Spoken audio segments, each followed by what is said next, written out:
children in the United States. These concerns underscore the need for our children to remain in school for in-person learning. Thankfully, children can be back in school and be safe. The two are not mutually exclusive. I'd call on all states and local districts to focus on keeping schools open, prioritize our children, not political mantras. The Centers for Disease Control and Prevention, CDC, recommends that everyone 12 years of age or older get vaccinated. In addition, vaccine manufacturers continue to conduct clinical trials and collect data on vaccines for children 11 years of age and younger. In fact, Pfizer and BioNTech recently announced that its COVID-19 vaccine is safe and appears to generate a robust immune response in a clinical trial of children 5 to 11 years old, and plans to submit data to the U.S. Food and Drug Administration and other health regulators as soon as possible. Furthermore, Moderna expects to have data about its vaccine efficacy for children in the late fall or early winter. I encourage all parents and children to talk to their doctors about getting the COVID-19 vaccine. Another tool in our toolbox to keep children safe is accessible testing. Children experience symptoms that are consistent with COVID-19 symptoms for a variety of reasons. Thus, there needs to be a robust and regular testing strategy to prevent the spread of COVID-19 in schools, to prevent schools from unnecessarily quarantining children and their families, and to avoid reverting back to exclusively remote learning. I look forward to today's discussion and learning more about how best to keep our children safe, not just from the virus itself, but from the secondary harms of the virus. I thank our witnesses for being here today and for those that are with us virtually and for being a part of this important discussion. I yield back. I thank the gentleman. Chair now recognizes the chairman of the full committee, Mr. Pallone, for 5 minutes for an opening statement. Thank you, Chairwoman DeGette. The COVID-19 pandemic has been one of our nation's most challenging periods. This committee has worked tirelessly to ensure that the nation has the resources necessary to combat the pandemic, and I wanted to also thank Chair DeGette for her continued subcommittee's laser focus on efforts to end the pandemic. Helping Americans navigate safely through this public health crisis has been at the heart of these efforts, and today we continue that focus by examining the ways the pandemic is affecting our children. And as kids across the country head back to school, communities and families are now struggling with the Delta variant, a far more infectious version of the virus. Experts refer to the current wave of infections as, and I quote, as a pandemic of the unvaccinated. And yet, while safe and effective vaccines are available to American adults and adolescents, children under the age of 12 are not yet eligible for these vaccines. As the more contagious Delta variant continues to spread, the number of children with COVID-19 continues to climb. Pediatric units around the nation, but particularly in states with low vaccination rates, are seeing a surge in hospitalizations. And this is understandably concerning to parents who just want to keep their children safe.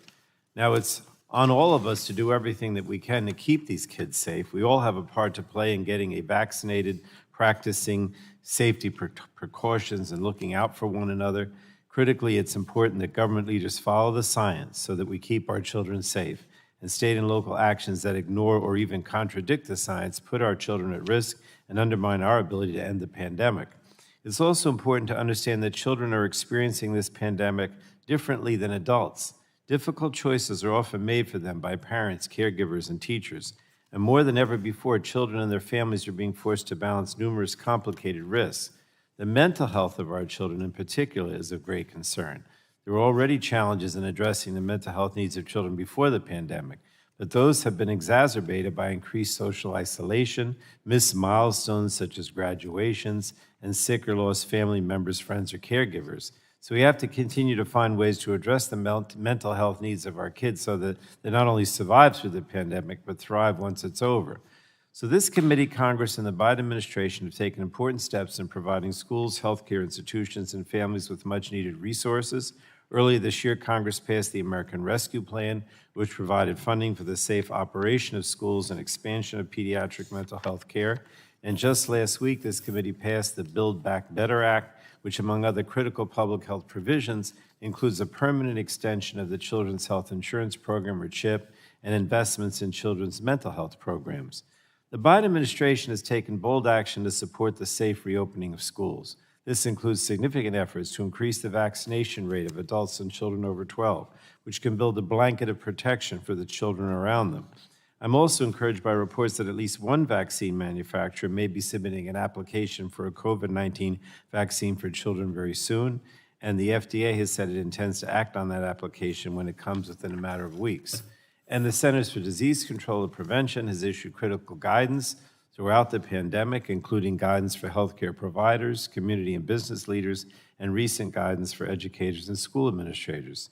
So it will continue to take all of us working together to keep our children safe. I thank our witnesses for joining us today to share their expertise and perspectives on what more we can do to protect America's children. And together we have to navigate the challenges of providing for safety of the nation's children and do everything in our power to ensure health and promising futures. I just want to thank Chair DeGette again for another important hearing with your O&I subcommittee. I do think this is really important. Thank you, Diana. I yield back. I thank the chairman. Chair now recognizes the ranking member of the full committee, Mrs. Rodgers, for 5 minutes for purposes of an opening statement. Thank you, Madam Chair. This pandemic has taken a toll on all of us. It's been a challenging time for everyone, especially for those who've lost loved ones. And let me be clear, my heart breaks for any parent who's had to bury their child. One death from COVID is too many. But we need to recognize what our response is doing to kids. CNN and MSNBC will have you believe that the greatest threat to America's children is COVID-19. They're wrong. And the fear-mongering is making it impossible for parents to assess risk and make the best decisions for their kids. The truth? If infected with COVID-19, children ages 0 to 9 have about a 0.1% chance of being hospitalized. Ages 11 to 19 is about 0.2%. Recent data from the Public Health of England found that COVID-19 poses a lower risk of hospitalization to unvaccinated children than it does to fully vaccinated 40 to 49-year-olds. According to the American Academy of Pediatricians, 0.00% to 0.03% of all reported child COVID-19 cases have resulted in deaths. I know the Delta variant is scary.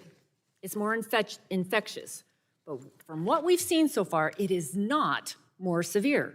Rather than accept this reality, too many of our leaders and people like President Biden want us to continue to live in fear. Because of that fear, too many continue to push policies focused only on COVID-19 and cruel restrictions that they don't even want to follow themselves. This is all eroding trust in public health. Where is the consideration of other aspects of health and children's overall well-being and mental health? Our children are in crisis. Emergency room visits for mental health for children ages 5 to 11 and 12 to 17 increased by 24% and 31% since the start of this pandemic. Visits for suicidal ideation, attempts, and self-harm among children rose by more than 2.5 times. What about their education and future? One study found that each month of school closures cost students between $12,000 and $15,000 in future earnings. In Maryland, 41% of all Baltimore City high school students earned below a 1.0 GPA in 2020. What about their social, emotional, and physical development? Mask wearing and social isolation is taking a toll. Shutdowns and isolation contributed to children and teens gaining weight at an alarming rate. This was a COVID-19 policy that actually made children more unhealthy and more at risk to COVID-19. How is that following the science?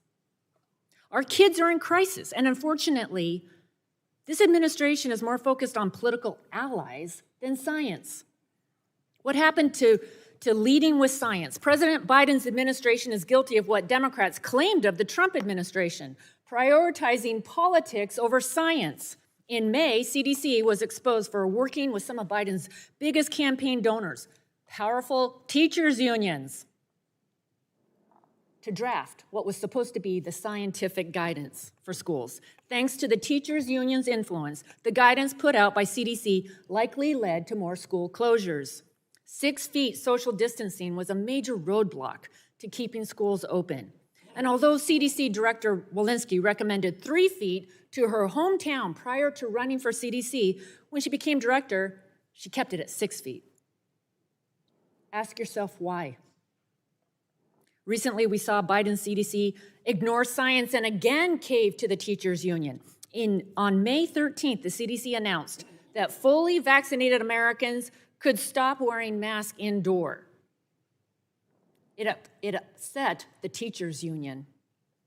After receiving private threats about public statements criticizing the administration, the CDC promptly issued an update.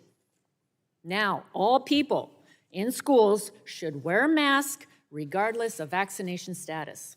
It's even more concerning when you realize that the U.S. is an outlier for COVID-19 policies for kids. Our CDC recommends masking kids 2 and older, but international partners do not. The European CDC recommends masking adults, not kids, in primary schools. The World Health Organization and UNICEF specifically recommend against masking kids under age 5 and under. For kids 6 to 11, they actually consider other factors when making decisions about masks, the impact on learning and social development. So why don't we? I would submit today that we must put our kids first. I yield back. Chair now asks unanimous consent that all members' written opening statements be made part of a record, and without objection, they will be entered in. I now want to introduce the witnesses for today's hearing. Dr. Lee Savio-Beers, the president of the American Academy of Pediatrics. Dr. Margaret Rush, President Monroe Carroll Jr. Children's Hospital at Vanderbilt. Welcome. Dr. Arthur Evans, the Chief Executive Officer at the American Psychological Association. Kelly Danielspour, who will be appearing virtually, who is the founder of Vaccine. And if you haven't read Kelly's resume, it's incredibly impressive, the work that Kelly has done. And Dr. Tracy Beth Hogue, who's an epidemiologist and public health expert and private practice physician. With that, welcome everybody. We're excited to hear what you say from a scientific and personal perspective. And I am sure you all know that this committee takes its testimony under oath because we're having an investigative hearing. Does anybody have any objection to testifying under oath? Let the record reflect that the witnesses responded no. The chair then advises everyone that under the rules of the House and the rules of the committee, you are entitled to be accompanied by counsel. Does anyone here wish to be accompanied by counsel? Let the record reflect that the witnesses nodded no. So if you would, please rise and raise your right hand so you may be sworn in. Do you swear that the testimony you're about to give today is the truth, the whole truth, and nothing but the truth? You may be seated. And let the record reflect that all the witnesses responded affirmatively, and you're now under oath and subject to the penalties set forth in Title 18, Section 1001 of the United States Code. Now, at this point, the chair will recognize each witness for 5 minutes to provide their opening statement. So before I begin, I want to explain the lighting system for the people who are testifying in person. In front of you is a series of lights. The light will initially be green. The light turns yellow when you have 1 minute remaining, and so please begin to wrap up your testimony. The light will turn red when your time expires, and I will let you finish your sentence. Don't worry. For witnesses testifying remotely, you will see a timer on your screen that will count down your remaining time. And so now, Dr. Beers, I am very pleased to recognize you for 5 minutes. Thank you so much, Chairwoman DeGette, Ranking Member Griffith, Chairman Pallone, and Ranking Member McMorris, Rodgers, and members of the committee. Thank you so much for the opportunity to speak with you today. I'm Lee Beers, a pediatrician and president of the American Academy of Pediatrics, or AAP, which represents over 67,000 pediatricians across the country. I agree the past 18 months have been extremely challenging for America's children, and pediatricians have seen firsthand the impact of COVID on children, both directly and indirectly. While COVID-19 infection is generally not as severe in children as adults, lower risk does not mean no risk, and many children have become very sick from COVID-19. According to information compiled by AAP and the Children's Hospital Association, to date, more than 5.5 million children have been infected by the virus since the start of the pandemic. Over 21,000 children have been hospitalized, and 480 children have died as a result of COVID-19. Even more tragically, in many cases, these hospitalizations and deaths could have been prevented through safe and simple measures. More than 2/3 of these deaths have been in Black and Latinx children, which shows the disproportionate effects of the virus on children of color. While studies have shown that the Delta variant may not cause more severe cases of COVID-19, it is indeed more transmissible. In recent weeks, we've seen about 250,000 new cases reported in children each week, reaching levels even higher than we saw during the spike last winter. Unfortunately, we know what to do to reverse this concerning trend. Vaccines are the key to dramatically decreasing the spread of the virus and allowing children to return fully to doing all the things they love to do and that help them thrive. Thankfully, a safe and effective COVID vaccine has been available for adolescents 12 and older since May. But unfortunately, vaccination for adolescents lags behind adults. Only 54% of 12 to 17-year-olds have yet been vaccinated, compared to over 76% of adults. And while we have more work to do to increase vaccination among older children, we're hopeful that a vaccine for children ages 5 to 11 will also be authorized soon. We believe the FDA has the right regulatory approach in place so that when it authorizes a vaccine for younger children, we can be highly confident that it's safe and effective. We also cannot forget that we have work to do to ensure children receive their routine vaccinations that protect them against serious preventable diseases such as measles, hepatitis, and rotavirus. Children have missed millions of doses since the start of the pandemic because many missed their checkups. And one of the primary barriers to improved vaccination rates overall is vaccine hesitancy. Many parents have fairly typical concerns about the potential side effects of vaccines, and these concerns can usually be addressed through education from trusted community members like pediatricians. But the level of misinformation and disinformation about COVID vaccines that's been circulating online has been astounding, and this has proven much more difficult to address. Sadly, many pediatricians have also been personally targeted with attacks as a result of this misinformation. Pediatricians I've personally spoken to and their staff have been harassed, booed, spit upon, and threatened. Some have had to implement increased security in their home and work. Needing to defend and protect oneself against these baseless personal attacks distracts and diverts resources from our ability to provide care for children and families.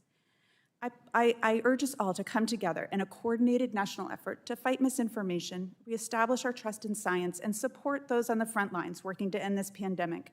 At this point, the COVID-19 pandemic has disrupted 3 separate school years for children across this country, with wide-ranging impacts not only on children's educational attainment, but also their social, emotional, behavioral, and physical health. Because of the invaluable role that schools and in-person learning play in a child's development and well-being, the AAP has strongly advocated that we do everything we can to keep children safe so they can attend school in person. To do this, it's imperative for schools to employ multi-layered protective measures to keep the school community safe until vaccination rates are high enough to significantly reduce the spread of COVID-19. At this time, pediatricians recommend universal masking in school for all students older than 2 years and all school staff, unless medical or developmental conditions prohibit use, as well as a number of other straightforward, simple, and layered measures. I want to end today by addressing the mental health challenges of children and families. Emotional and behavioral health needs in children and adolescents were a growing concern well before the COVID-19 pandemic. But the pandemic has acutely exacerbated these challenges to near crisis levels. Now more than ever, families and children from infancy through adolescence need access to mental health screening, diagnostics, and the full array of evidence-based therapeutic services to appropriately address their needs. But there are many barriers to these services in the community. My written testimony identifies a number of these opportunities for Congress to address these barriers, and I'm happy to answer questions. We look forward to working with the committee on this critical issue. Thank you so much for inviting me to testify today, and I look forward to your questions later. Thank you so much, Dr. Beers. Dr. Rush, now I'm pleased to recognize you for 5 minutes for an opening statement. So you need to push your button there. Chairwoman DeGette, Ranking Member Griffith, and distinguished members of the subcommittee, thank you for the opportunity to testify today. My name is Dr. Meg Rush, and I serve as president of Monroe Carroll Jr. Children's Hospital at Vanderbilt on the Vanderbilt University Medical Center campus in Nashville, Tennessee. I'm truly honored to be here to share the perspectives of children's hospitals as we have navigated the pandemic, and appreciate the opportunity to speak more broadly about the pandemic's impact on child health and well-being. Although COVID-19 is much less likely to lead to death in children, many children are contracting the Delta variant and becoming sick. Tennessee is one of several southern states where there is some degree of vaccine unreadiness. Our lower rates of vaccination are clearly correlated with the fact that Tennessee is intermittently ranked #1 for the highest number of COVID-positive cases in both adults and children as recently as Monday of this week, which in turn has resulted in high numbers of hospitalizations. I want to begin by telling you about Sophia. As she and her parents prepared for the start of kindergarten, neither parent was vaccinated. Within a few days of starting school, Sophia contracted COVID-19 and developed mild symptoms. Unfortunately, both parents became infected, and tragically, neither survived. Sophia, now orphaned, joins 1.5 million children worldwide who has lost a caregiver. She will carry this pain forever. Children's hospitals account for 2% of the hospitals across the United States, yet we are the safety net for all pediatric health care for 20% of the nation's population. Children's hospitals have experienced the opposite ends of the spectrum over the past 18 months. In 2020, children's hospitals braced for uncertainty of how COVID-19 would impact children. It turns out that biological differences combined with public health measures in place not only resulted in comparatively few cases of COVID-19 infection in children, but also near disappearance of many other respiratory illnesses of childhood that often result in hospitalization. Utilization of healthcare by children decreased dramatically, resulting in large volume and revenue shortfalls by both children's hospitals and pediatricians. This revenue shortfall caused staffing downsizing in some children's hospitals. Others, such as mine, stepped up to help adjacent adult hospitals, either by sharing staff, offering beds, or both. Entering 2021, modeling suggested that children's hospitals could experience ongoing volume and revenue shortfalls if children continued to be so healthy. But 6 months ago, we saw an unprecedented off-season spike of the typical fall and winter viral infections. Volumes increased dramatically, with many children becoming critically ill, and then the summer COVID-19 Delta surge began, further compounding ongoing capacity and staffing challenges. Although children were much less sick last year, their health and well-being was negatively impacted. As we know, children and families across the country face substantial disruptions to their daily lives due to COVID-19. The Vanderbilt Child Health Poll conducted in 2020 presents a snapshot of factors that, taken together, negatively impact the health of children, particularly those who face other socioeconomic disadvantages. Changes in insurance, economic instability, increased food insecurity, decreased physical activity, learning, and socialization are all significant factors that impact child health.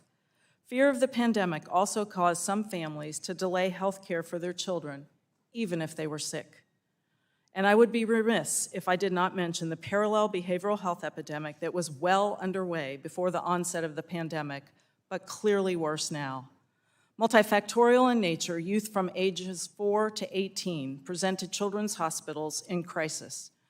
As acute care hospitals, our options are to hold these patients in our emergency departments or admit them to acute care beds until there is an appropriate safety care plan. Yesterday, I had 34 children admitted for a behavioral health crisis in my hospital. 24 of these were medically cleared, but needed an executable care plan for their mental health. Throughout the pandemic, Congress has provided billions in funding to support clinical care, public health activities, and research in therapies and vaccine development. As my testimony outlines, there remain opportunities, particularly in the space of health and well-being of children, including legislation put forward by members of the Energy and Commerce Committee. Thank you in advance for your consideration of supporting the youth in our nation. Sophia, and all like her, are truly our future. Thank you.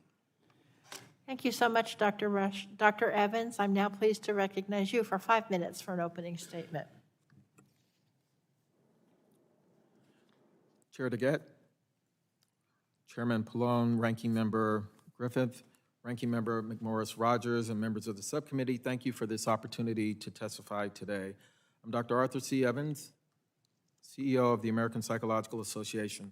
The APA is the largest scientific and professional organization representing psychology in the U.S., with over 122,000 clinicians, researchers, consultants, and students as its members and affiliates. APA appreciates the subcommittee's focus on the mental health of the nation's youth. Children and adolescents have been especially affected by the COVID-19 pandemic, experiencing higher rates of stress, anxiety, and fear.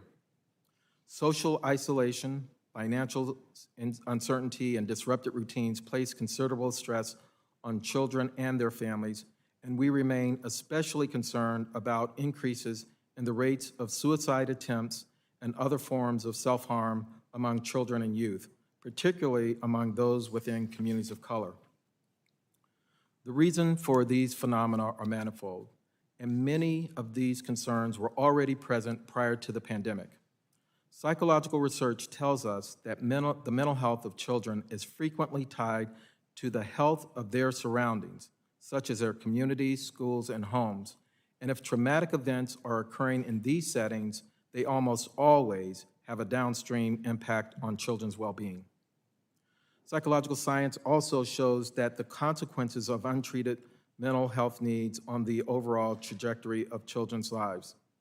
This can include a greater likelihood of difficulties with learning, addiction to substances, learning, lower employment prospects, and involvement with the criminal justice system. This concern is amplified for individuals from underserved communities and communities of color who have long struggled with the social determinants that lead to behavioral health conditions and inadequate access to behavioral health services. There is no one-size-fits-all solution to meeting all of the mental health needs among children, but the science is clear in several areas. One key area is early detection and intervention.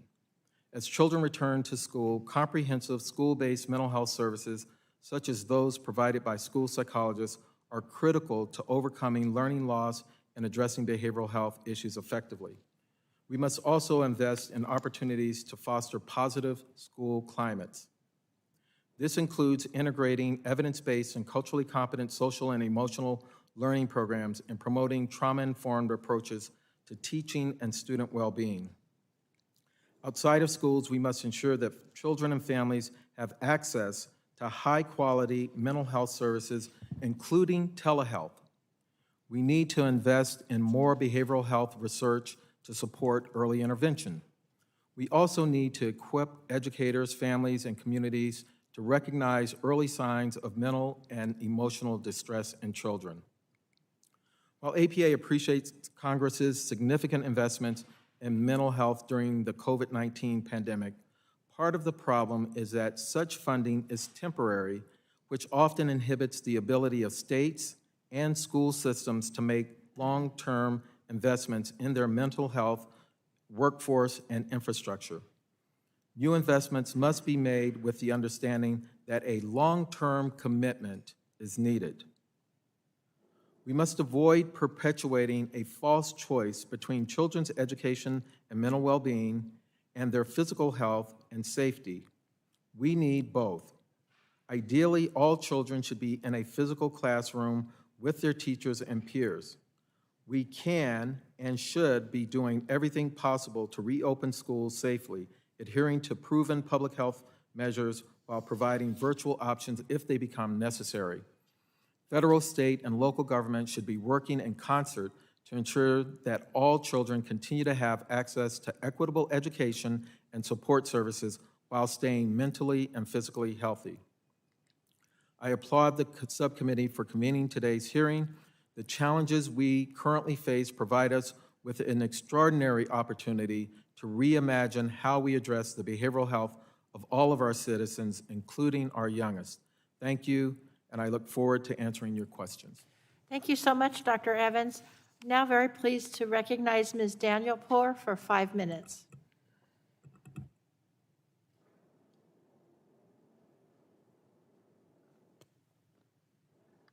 Morning, Chair Gagat, Ranking Member Griffith, members of the subcommittee. Thank you for the opportunity to share my perspective on the COVID-19 pandemic's impact on young people and for recognizing the importance of this topic. My name is Kelly Danielpour, and I'm the founder of Vaxteen, as well as a first-year undergraduate student at Stanford University. In April of 2019, at the age of 16, I came across a post on Reddit that stunned me. The author was the same age as me, but was facing a situation I'd never had to consider. His parents refused to allow him to be vaccinated. He tried to reason with them, but to no avail, and he was concerned. Yes, he feared the danger that vaccine-preventable diseases pose to his own health, but primarily, he was worried about the danger that he posed to those around him by being unvaccinated. I was struck by his dilemma and by his profound consideration for others. This sent me down a rabbit hole of research where I discovered that many of my peers had similar queries about vaccinations, yet there was a lack of clear answers. I was inspired to create Vaxteen, an organization that communicates directly with teenagers and young adults to counter the growing anti-vaccine movement. We work to educate young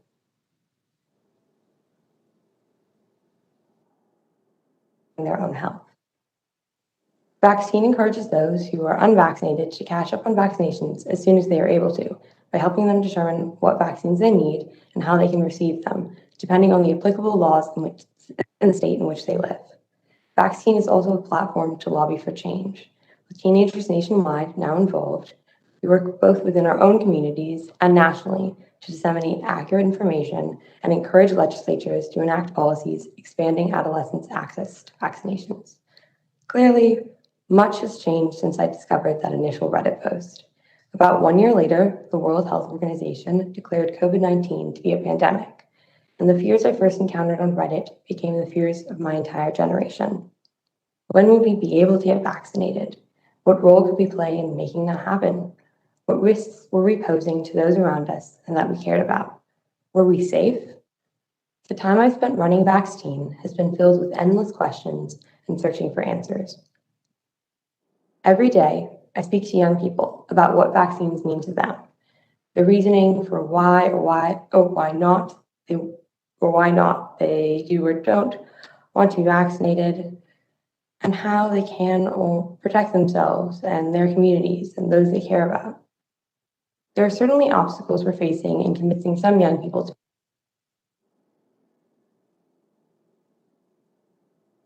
vaccines have come to feel to most of us. They're our way back to normal, allowing us to return to school and see our friends. They're a way of protecting our families and communities. 2 years ago, the Senate Committee on Health, Education, Labor, and Pensions held a hearing entitled Vaccines Save Lives: What is Driving Preventable Disease Outbreaks? Notably, among those testifying was Ethan Lindenberger, an 18-year-old whose mother's opposition to vaccinations led him to post on Reddit in search of information, catch up on misimmunizations without the aid of his parents, and become a vocal vaccine advocate. The hearing concluded by pointing out the irony that plagues vaccines. Their success in preventing outbreaks of disease has led many to forget their effectiveness and impact.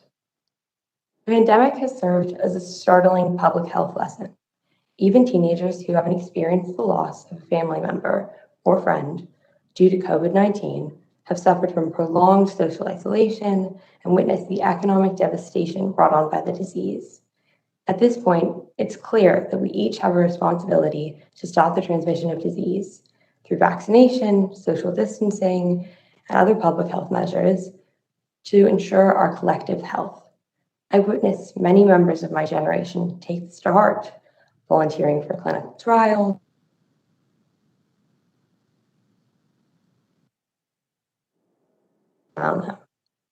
As we work to bring an end to the pandemic, I hope we'll continue to focus on the needs of young people, ensuring their safety in the classroom so that in-person learning can continue, helping them catch up on routine immunizations that were missed due to the pandemic, and expanding their access to vaccinations. Thank you. Thank you so much, Ms. Danielpour, and thank you for taking time out of your academic day to be with us. Dr. Hogue, I'm now very pleased to recognize you for 5 minutes for an opening statement. Thank you. I'm so happy to be here. My name is Tracy Hogue, and I'm an American-trained physician and had the opportunity to go to Denmark to do an epidemiology-related PhD and postdoctoral work. And I'm a mom of 10 and 13-year-old boys, and now living back in the United States, and have had a bit of a unique perspective on the school reopening situation and COVID in kids because of my continued ties to Denmark and Europe, and watching what my own children have been experiencing here in the United States. And I was struck by the way Europe, and particularly Scandinavia, have been very good at prioritizing keeping children in school and reducing collateral damage of prolonged school closures. And they have by default kept their schools open as much as possible. And even Denmark has dropped all mitigation at this point related to children. And I became involved in multiple research studies, including published in the MMWR, and in particular, that study in a systematic review found that children are approximately 20 times more likely to be infected outside of school than inside of school. And we need to keep that in mind when we look at our mitigation strategies. How much of an impact are they having at protecting our kids from the effects of COVID-19? And what are the disadvantages to those continued mitigation strategies, including quarantines and limited access to school and sports of different kinds? So when we look at the situation in terms of risks and benefits, we need to consider both the risks to children from COVID-19 as well as the risks from the secondary effects of the mitigation. And we've learned more and more that children have a lower risk than we initially thought, with looking at seroprevalence data, have a risk of about 1 in 500 to 1 in 1,000 chance of being hospitalized if infected. And that's about a 30 times decreased risk as a 80 or older year old. And then in terms of death, we've had about 5 to 6 per million in children. And for comparing to 80-year-olds and older, that's about a 10,000-fold decreased risk. And then we need to also, as others have acknowledged, note that this has actually not changed with Delta, the severity, though it is more contagious, most likely. And we also need to remember that unvaccinated children have about the same risk of hospitalization as 40 to 50-year-olds who are fully vaccinated. Recent data on long COVID from the UK has actually, when you look at controls compared to infected children, has not found a difference in the rates of symptoms in terms of long COVID symptoms. And that's currently the most likely the best study that we have. So while long COVID most likely does exist in some children, it's not as big as a problem or not as large of a magnitude as a problem as we had originally feared. So that's reassuring, not to discount the children who have suffered from it. And then we need to consider these risks in context of the risk to the other risks posed to children. And children have ages 5 to 14 have a suicide risk that's greater than 7 times, that dying of suicide is greater than 7 times the risk of dying from COVID. And we've seen consistent increases in mental health visits. And we've also seen, of course, increases in obesity, a doubling of the rate of obesity and twice the rate of diabetes per one study in our children. And all of this, while we know that schools can open safely, from my own research and from Europe, even before we had adult vaccination, and we now also have access to rapid testing that we should be using at all schools to keep kids as much as possible in school and sports and their normal activities. So at this point, I would say the burden of proof needs to be on our mitigation strategies to make sure that they're working and that they're not causing excess damage to the health of our children. And this would include quarantines and limited access to school and sports. We need to make sure that these are having the intended effect and look to our own studies and our peer nations in Europe for guidance. Thank you very much. Thank you so much, Dr. Hogue. This concludes the opening statements, and now it's time for members to be able to ask questions to the panel. The chair will recognize herself for 5 minutes. And I will agree that the risk, with all of our experts, the risk to children from COVID-19, from serious long-term illness and death, is lower than it is for most of the population. But all the parents of young children that I know, including several of my staff, that does not give them a lot of comfort in their daily lives. They want to make sure, and the other thing I'll say is most schools in this country are now open. And so the issue for us to all determine is what's the best way to keep our kids and their families and their communities safe as we reopen the schools, which we all agree needs to happen. And of course, that answer is to make sure that every child who's eligible for a COVID-19 vaccine can get one. As we've learned, though, and I know that all of our esteemed experts here and on WebEx will say, children are not just simply little adults.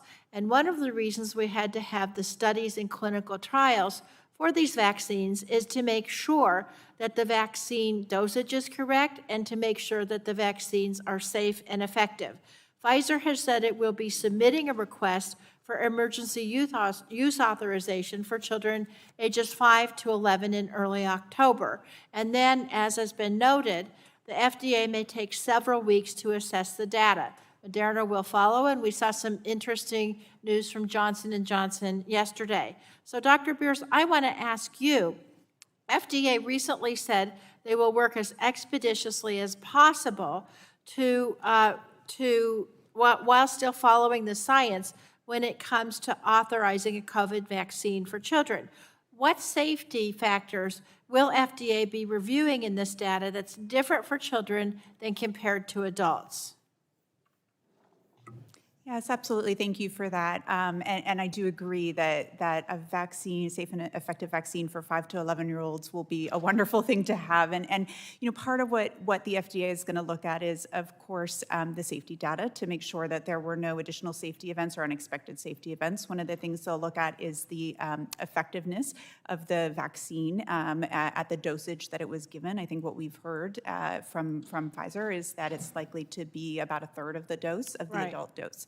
So they'll be looking at a number of those things. Now, when Pfizer submits the application and when the FDA does their review, what should the parents know about the rigor of this process, and why do you think that they should have confidence in the FDA and CDC's recommendations?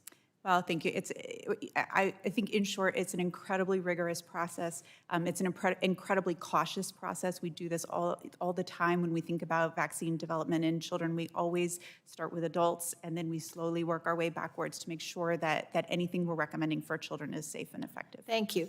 Dr. Evans, I want to ask you, obviously protecting our children from COVID-19 can't be parents' only focus as we learn about these exacerbated mental health struggles. So briefly, with the mental health and well-being in mind, what can parents and communities be doing right now to support youth and prevent crises? Please turn your mic on. Thanks. Yeah, sure. Well, I think a number of things. I think the first thing that parents need to recognize is that one of the biggest predictors of how well their children will do is how they do. And around a lot of these issues, there's been a lot of anxiety, a lot of issues with people talking about these issues. And so the first thing they have to recognize is that they have to take care of themselves. I think the other is that children are being affected by the pandemic, but not only the pandemic, all of the things that are around the pandemic, the financial uncertainty and other issues. And that they have to be on the lookout for those kinds of signs and symptoms that their children are experiencing difficulty, and make sure that they're doing everything that they can to connect their children to services. Thank you. Ms. Daniel, I'm going to ask you, while your peers and younger teens are rightly focused on the school day right now, if they could hear just one message from you on the importance of getting the vaccine, what would it be? Thank you. I think I would say that the getting vaccinated is really our best tool to getting back to normal. It's getting back to our lives, as well as protecting everyone around us. I think this time has really proved that young people care about their communities and protecting their own health around them, and a vaccine is a great tool for doing so. Thank you. Thank you so much to all of you. The chair will now recognize the ranking member, Mr. Griffith, for 5 minutes. Thank you very much, Madam Chair. Dr. Hogue, the public school system in Montgomery County, Maryland requires all students who may have been exposed to a student who tests positive for COVID-19 to quarantine for 10 days. But according to parents, a student who shows symptoms similar to those of COVID-19 at their school or in a classroom isn't being tested before the school district decides to send everyone who may have been exposed to that student home to quarantine. This policy resulted in nearly 2,000 students being quarantined in a week and entire grades of children being out of schools. The county recently reversed that policy once they rolled out a new rapid COVID-19 testing program. Should a testing strategy or program, including rapid tests, be in place at schools to prevent unnecessary quarantining? Yeah, thanks for that question. That's a problem right now across the country, that children are being sent home when they've been exposed and quarantining, resulting in unnecessary educational losses and exacerbating the problems that we've been discussing. And in the Lancet, there was a very well done study out of the UK that looked at the Test to Stay program, where they tested children who were exposed 5 out of 7 days of a week. And if they tested negative, each morning, they were allowed to stay in school, and they didn't find any significant difference in terms of disease spread if they were quarantined or if they did that rapid testing protocol. And a number of districts across the United States have adopted that, and I would highly recommend doing that in school. I would highly recommend that the CDC recommend that program to avoid further learning losses and exacerbating the secondary effects from the pandemic on children. And I think you touched on my next question as well, because I was going to go to a new study from the Lancet, a medical journal, that found case rates were not significantly higher at schools that allowed close contacts of infected students or staff members to remain in class with daily testing than those that required at-home quarantines. Have you looked at that study, and is that the same thing you were just trying to say? That is absolutely the same study I was looking at, I was discussing, yeah. Yeah, that's what I thought. It sounded like it. There went my second question, but I appreciate that.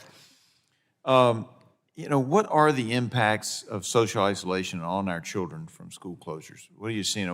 We've heard about suicide, but what other impacts are you seeing?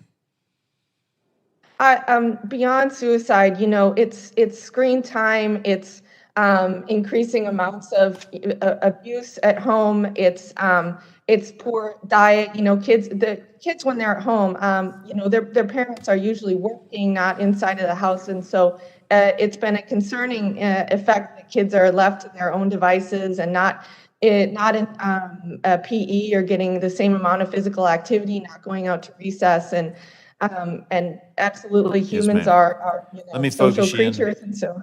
Let me focus in on one of those. Yeah. Absolutely. Do we have any good data yet on the rates of abuse and neglect that we've seen during the pandemic? Is it up? Do we have any hard data on that? I mean, the supposition is it's up.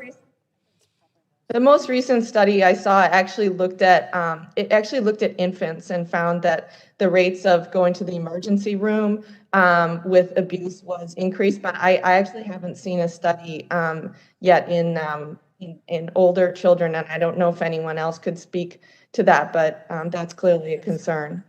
I see Dr. Beers nodding. That's one of the nice things about being in the room together. Dr. Beers, do you have some specific data on abuse and neglect of children in school age as a result of the pandemic? Yeah, no, I would agree with Dr. Hogue that we're seeing some early data, and certainly anecdotally we are hearing, but it is a concern. We agree. Yeah. And I'll go back to Dr. Hogue, but I'm just curious, what about remediation for students in the school? I mean, what we're seeing, at least in Virginia, I think it's probably true across the nation, is that things didn't get taught that were supposed to be taught because they didn't have time. I mean, my kids were at varying degrees going 2 days a week, then going 4 days a week as we got later into the year, but still doing a lot of virtual work as well. What are we looking about in regard to remediation? I know we've gotten a tutor for our kids to try to help get them caught back up on what they were supposed to have learned during that full year of COVID shutdown or virtual learning. I'm glad that you brought up the fact that you got a tutor, because this just points out the fact that because we have no national strategy for accelerated learning this year, that it's the kids who are socioeconomically disadvantaged and don't have access to a tutor, and with more school closures that are going to fall further behind. So it's concerning that we don't have a consolidated national strategy for catching kids up, because as we've seen from the data, again, it's the kids who are socioeconomically disadvantaged that have fallen the farthest behind. Yes, ma'am. So we need some remediation. I appreciate it, and I yield back. I thank the gentleman. Chair now recognizes the full committee chairman, Mr. Pallone, for 5 minutes for questioning. Thank you, Chairwoman DeGette. It's alarming that 20 months into the pandemic, COVID-19 cases among children are at an all-time high as the Delta variant continues to surge in communities across the country. In fact, Dr. Rush, in your testimony, you note that the number of hospitalized children due to COVID-19 has tripled at children's hospitals. So let me ask you a question. Why are hospitals like yours seeing such a dramatic rise in the number of pediatric patients with COVID-19? I think the mic is not on. Thank you so much. I think it's multifactorial. Many of the public health measures that were in place in 2020 that separated children and that kept children more isolated, as we've all talked about this morning, also prevented the transmission of disease. So children are now back together. They're in school settings, many of whom, at least in my community, have not had as rigorous restrictions around how to restart school. And so they are sharing germs again, and we've seen that all summer long with other viruses. I think the Delta variant is much more contagious. A simple analogy is that with the Alpha variant, the original parent strain, one person could infect 2 to 3 other people. The Delta variant, one person who's infected can infect 7. So if you think about the transmission of the disease, it's much broader. Children are unvaccinated largely. In my area and my region, even the teenage population is significantly below the national norms with vaccine availability. And so the Delta variant is just spreading more quickly. Well, thank you. Well, let me ask Dr. Beers. Last week, this committee advanced its portion of the Build Back Better Act, and that included a permanent extension of the CHIP program, more than $1 billion for activities to strengthen vaccine confidence, and $40 million to support children's mental and behavioral health needs. So I just wanted to ask you, Dr. Beers, thinking about the current state of children's and adolescents' health needs, how will those provisions or provisions like that support their well-being? Well, thank you very much for that, and the AP is very much in support of those provisions. I think it's just incredibly important for us to be investing in the things our children need as we look forward. A permanent CHIP extension would be music to every pediatrician's ears, and something that would allow more children to get access to the health care that they need. In addition, the additional mental health supports, as you heard from Dr. Evans and all of us, I think, are sorely needed, and we need to make sure that we're putting those resources where children are and where they're living, schooling, and playing. So it would be incredibly valuable. Thank you. Well, thank you. But I also wanted to mention that the Build Back Better Act included $250 million for Children's Hospital GME, graduate medical education. So let me go back to you, Dr. Rush. Do you and the Children's Hospital Association support that level of increase for Children's Hospital GME, and do you believe it would help address workforce shortages in pediatric and subspecialty care areas? 100%. Most children's hospitals are affiliated with academic medical centers and actually are the core of pediatric graduate medical education as well as research. And so this funding would ensure that all of those training programs, not only for the general pediatrician in the community, but also for all the pediatric subspecialists who largely work in children's hospitals going forward. Well, thank you. Let me just, one final question for Ms. Danielpour. And I know you don't speak on behalf of all young people, but I think we can benefit from your insight. What single action do you believe young people want to see from adults that would help instill confidence that we still care about them? You know, people always say, well, Congress doesn't really care about young people as much as seniors because they don't vote, right?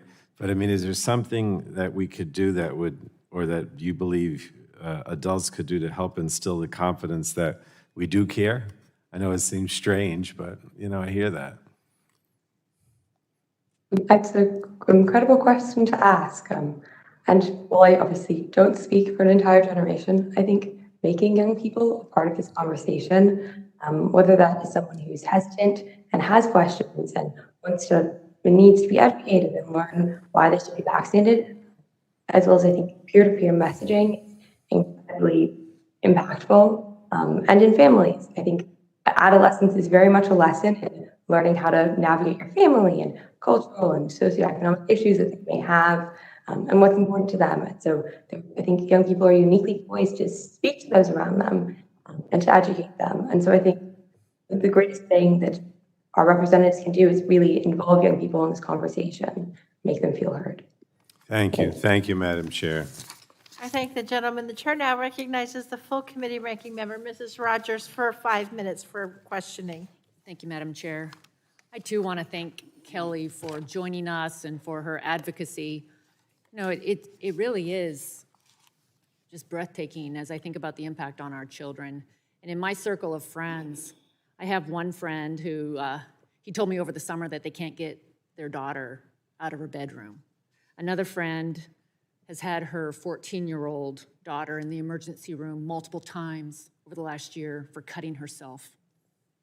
And she's told her mom that all she thinks about is killing herself.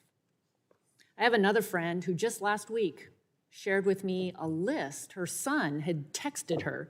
She forwarded this text to me from her son, who had listed, 10 or 11, I was looking for it, of his friends who have committed suicide by name and their age. It's just breathtaking. Without a doubt, this pandemic has taken a toll, taken a deep toll on all of us and on our children in particular. And as a parent, and for many parents, they are understandably scared for their children's health and their well-being. The 24-hour news environment right now, you cannot escape the fear and the hysteria. The risk of COVID-19 must be taken seriously. But I believe we must have an honest conversation about all of the risks that are facing our kids right now, the crisis that our kids are in the middle of. So, Dr. Hogue, I wanted to ask, what is the risk of COVID-19? What risk COVID-19 poses to children, and how does that risk compare across age groups and compared to adults?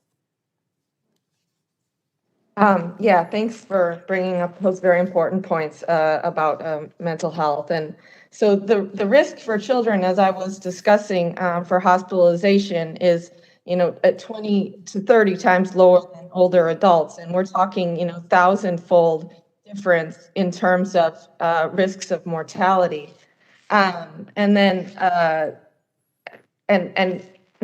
so the risks that, as I discussed earlier, are about are 1 in 500 to 1 in 1,000 for hospitalization, and we've seen 5 to 6 deaths per million among children. And then could you repeat the second part of your question? I'm actually going to move on because my concern is that we're taking this very narrow focus. We're focusing on COVID-19 while ignoring other health factors, other mental health, social, emotional development impact of the policies that right now CDC and other public health agencies across the country are enforcing. So Dr. Hogue, would you just speak to, when we're implementing these mitigation policies for COVID-19, why it's important for us to also consider the other health factors and that impact on our children, mental health, social, and emotional development?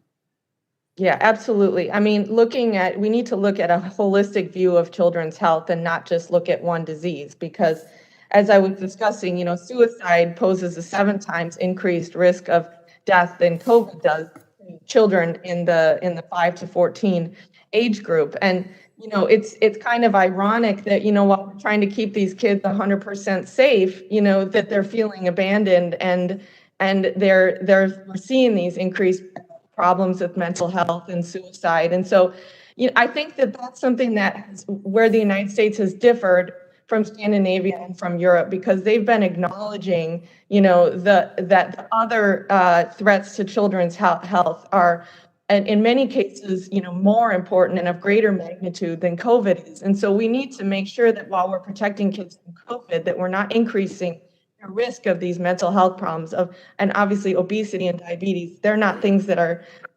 necessarily going to, kill children or immediately, but they're lifetime health problems that we need to be concerned about. Same with mental health. So Thank you. The CDC currently recommends all children ages 2 and up wear masks indoors. That is not what our international partners have advised. For example, the European CDC recommends masking adults, but not kids in primary school. UNICEF and the WHO recommend against masking kids under the age of 5. Dr. Hogue, why do you think the U.S. is recommending masking kids as young as 2 years old? I mean, that's a good question. I think that's because there's a lot of belief that masking young children is having a large impact on the transmission of the disease in the United States. And I think that Europe has been better at acknowledging that we actually don't really have solid data showing that masking children has had an impact. Masking children in schools particularly has had any impact on preventing the spread of disease. Thank you. My time has expired. I might just mention when the director, Walensky, called to tell me about this mask recommendation, I asked her for the science. And she said, I'll get it to you. I yield back. I thank the gentlelady. Chair now recognizes Ms. Custer for 5 minutes.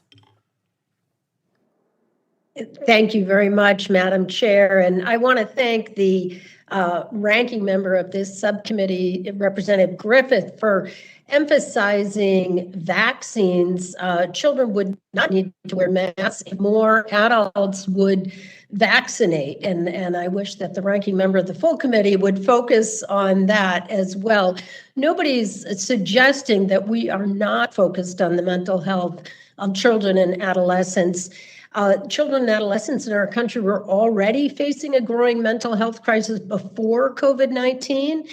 And today they are struggling with adverse childhood events, including trauma, racism, bullying, substance use disorder, and undiagnosed mental health issues. So it is true that the pandemic has added to the stress. And I would like to join my colleagues on the other side of the aisle to put this pandemic behind us by focusing on increasing our vaccination rates. My schools in New Hampshire, one school announced today an outbreak of COVID-19. We have very high rates, even though people have done everything they can. So I think your effort to diminish the risk rings hollow. I'm a parent. I also have 12 great nieces and great nephews. I want to do everything I can to keep them safe.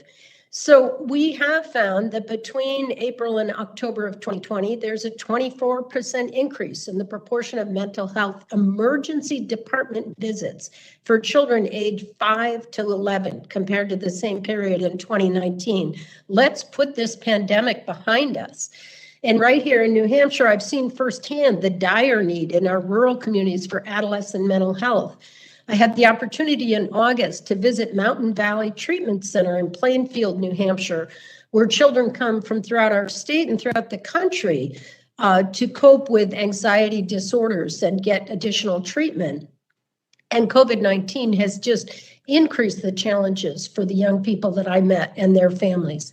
Nerves are frayed for parents and children alike. And so let's work together in a bipartisan way to keep everyone mentally healthy as we stay safe from COVID. Ms. Danielle Poor, you have a unique perspective on this panel, and I'm wondering if you could give your perspective on how the pandemic has impacted you and your peers and what you recommend the adults in this country, and particularly right here in Congress, do about it. Thank you. I think clearly the pandemic has had a tremendous impact on, everyone, really, especially the young people.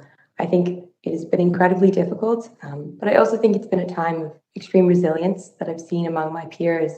I've had friends who spent their days when at home, they would spend their free time delivering groceries to those who were immunocompromised or elderly who couldn't go to a supermarket, who created enrichment programs to help underserved schools in our area. So children who really at home, perhaps they had a parent who couldn't speak English or help with homework, wouldn't fall behind. I think just as Representative Griffith mentioned that he did for his kids and he provided for them. Everyone had increased responsibilities in their own families. I think we all witnessed, young people themselves went through so much. We're meant to be around other people. We learned so much from being in a classroom, from learning the experiences of others, from socializing. We witnessed devastation in our own communities and perhaps our own families, perhaps the loss of loved ones. And so I think this has been a tremendously difficult time, I think, for everyone, but really young people in particular. And I think that we consider what it means to feel safe and healthy. I know Representative Rodgers spoke about education and mental health, and this idea that young people should be in classes. But I asked you to consider a girl named Megan who contacted me, telling me that she had successfully convinced her parents to let her be vaccinated using vaccine resources. She was working in an ice cream store in Woodbridge, Virginia, who I believe it's Representative Griffith's area, and she was yelled at by customers who refused to wear masks, and she felt incredibly unsafe. And I think as we discuss getting back to normal and getting back to classrooms, I think there's so much to be said for the right to feel healthy and safe and protected that we cannot discount, and that vaccines play a large role in mental health, and that we shouldn't discuss them as something that opposes them or as separate issues.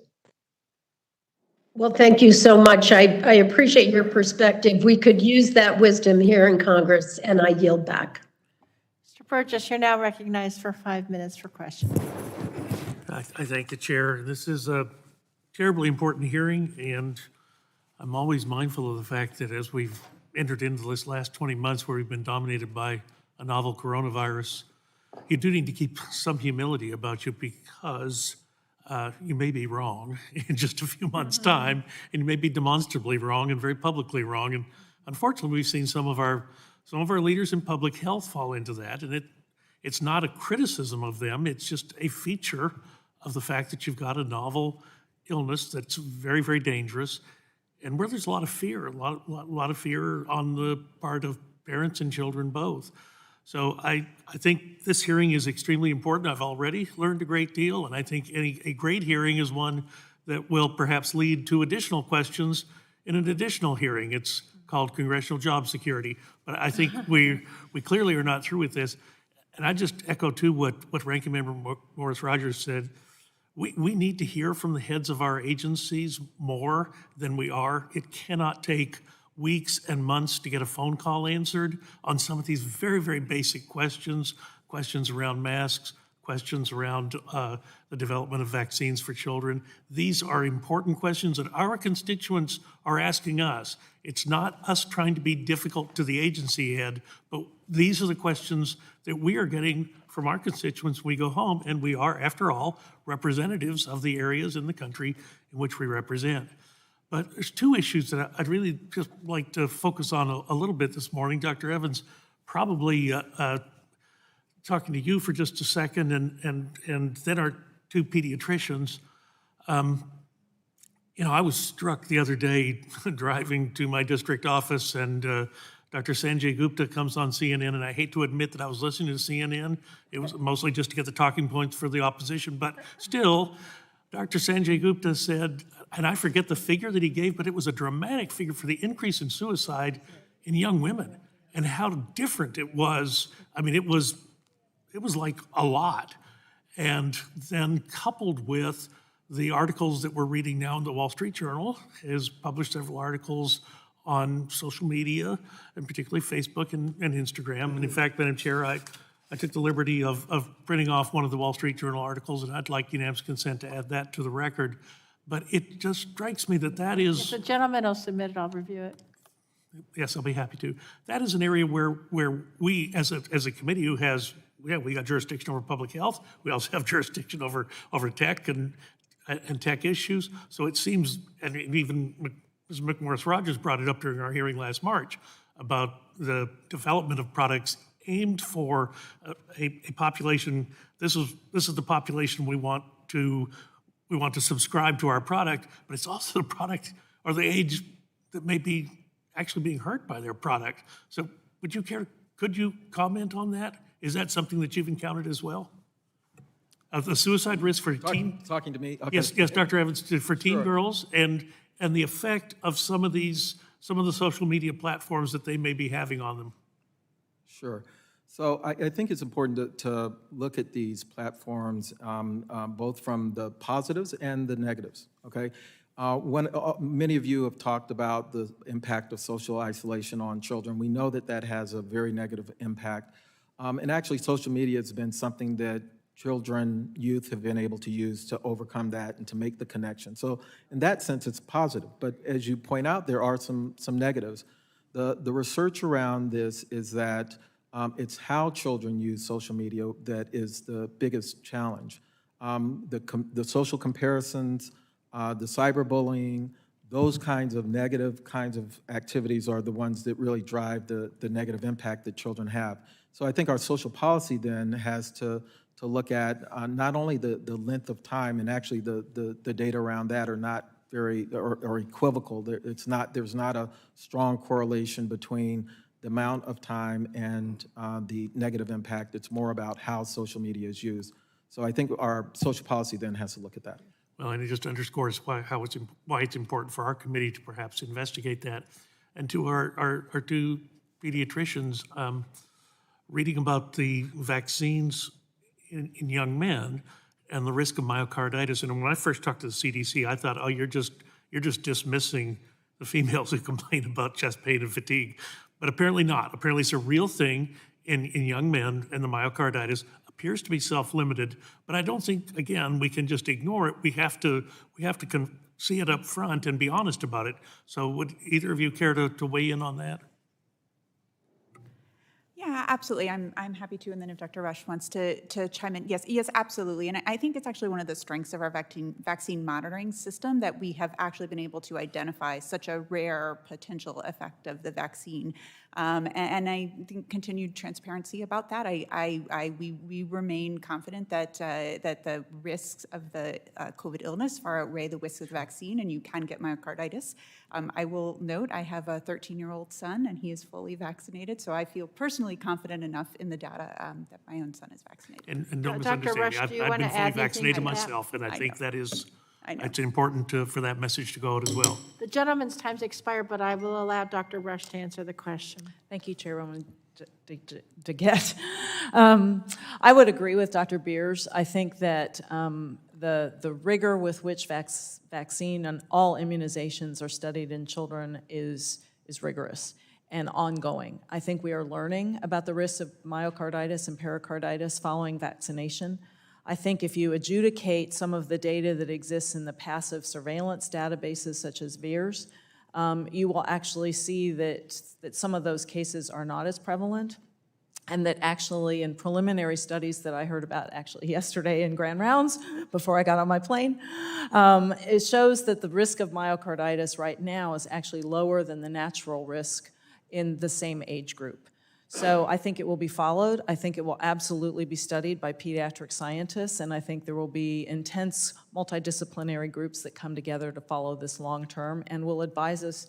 To your point, we will learn as we go and make adjustments along the way. Sure, with Thank you some so much, humility. Dr. Thank you. Rush. The chair now recognizes Ms. Rice for 5 minutes. Thank you, Madam Chair, and I want to thank all the witnesses for coming today. And I'd like to start with you, Ms. Daniel-Poor. You are such an impressive young woman. You've achieved so much in just your short time on this planet, and you really represent your generation so well.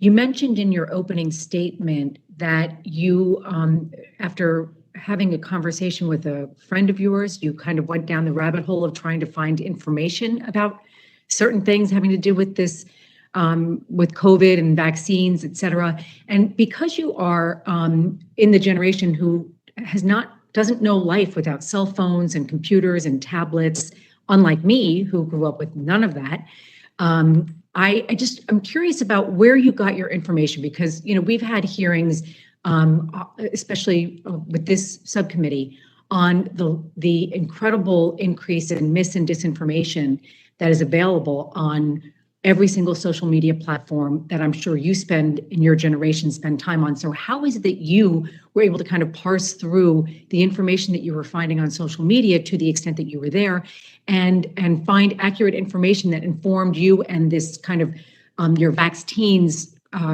effort that you started? Thank you so much. Yes, so I initially actually came across a post on social media that inspired vaccine.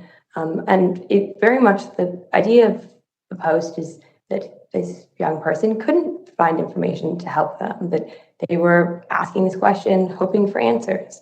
And I think, I'm not sure how much time everyone here has spent perhaps on the CDC site, but I do think there's obviously a wealth of trustworthy sources out there, but they can be incredibly hard to navigate, especially if you're someone who perhaps doesn't have a medical degree or no legal terminology.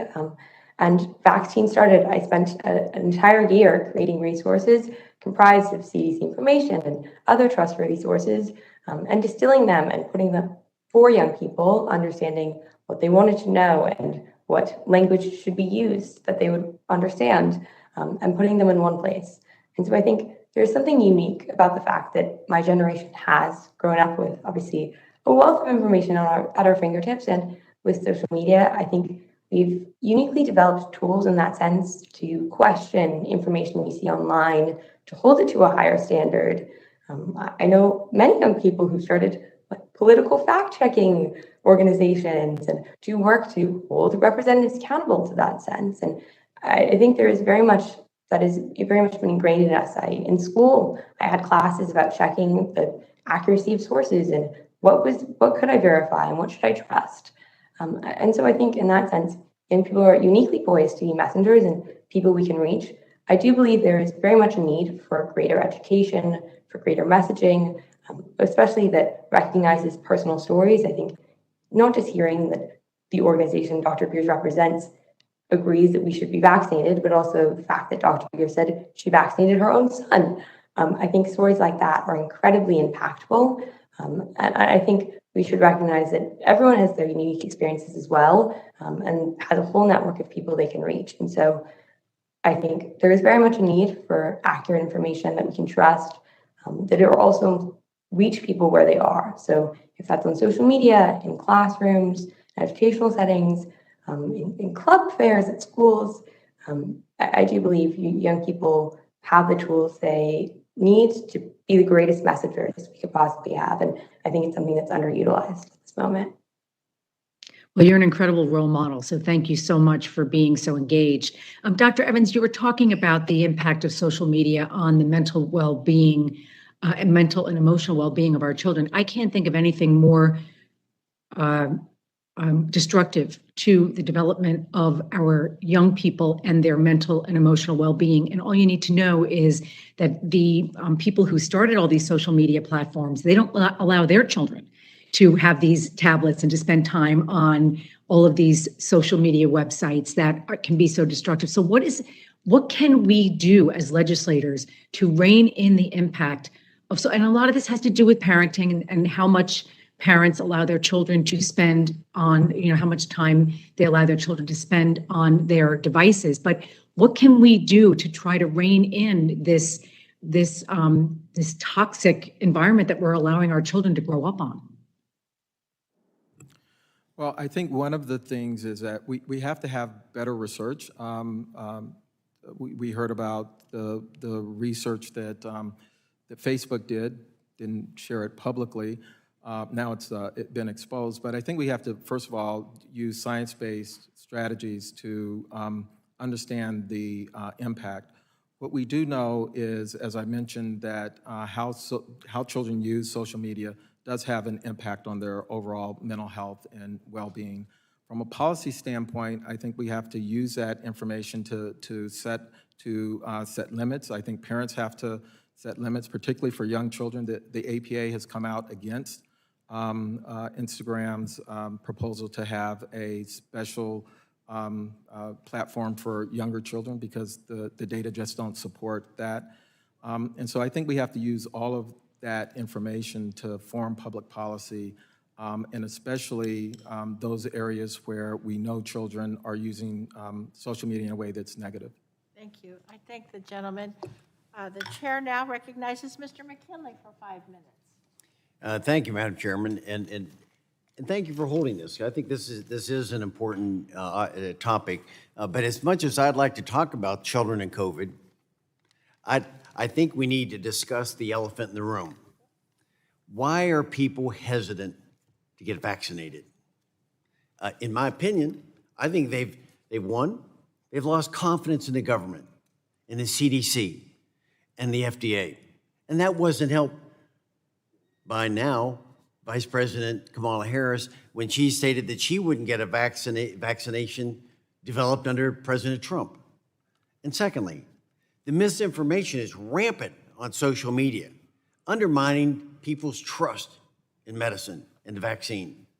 So instead of rebuilding confidence and dispelling misinformation, the administration is taking a policy. They're acting like bullies by requiring all federal employees and contractors with over 100 employees to have all their workers vaccinated by November 22nd.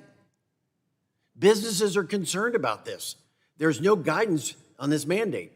If employers are expected to comply by November 22nd, employees will need to do some serious soul searching to determine how and if they're going to comply by November 1st to get that first shot. So businesses in my district, this past week or so, we've been overwhelmed with questions. One, and so I could direct it maybe to you, Madam Chairman, if we can get some answers. Will there be religious and medical exemptions? And when will they be clarified prior to November 1st? Who will provide the immunity for employers who have to fire their employees who are unwilling to get a shot?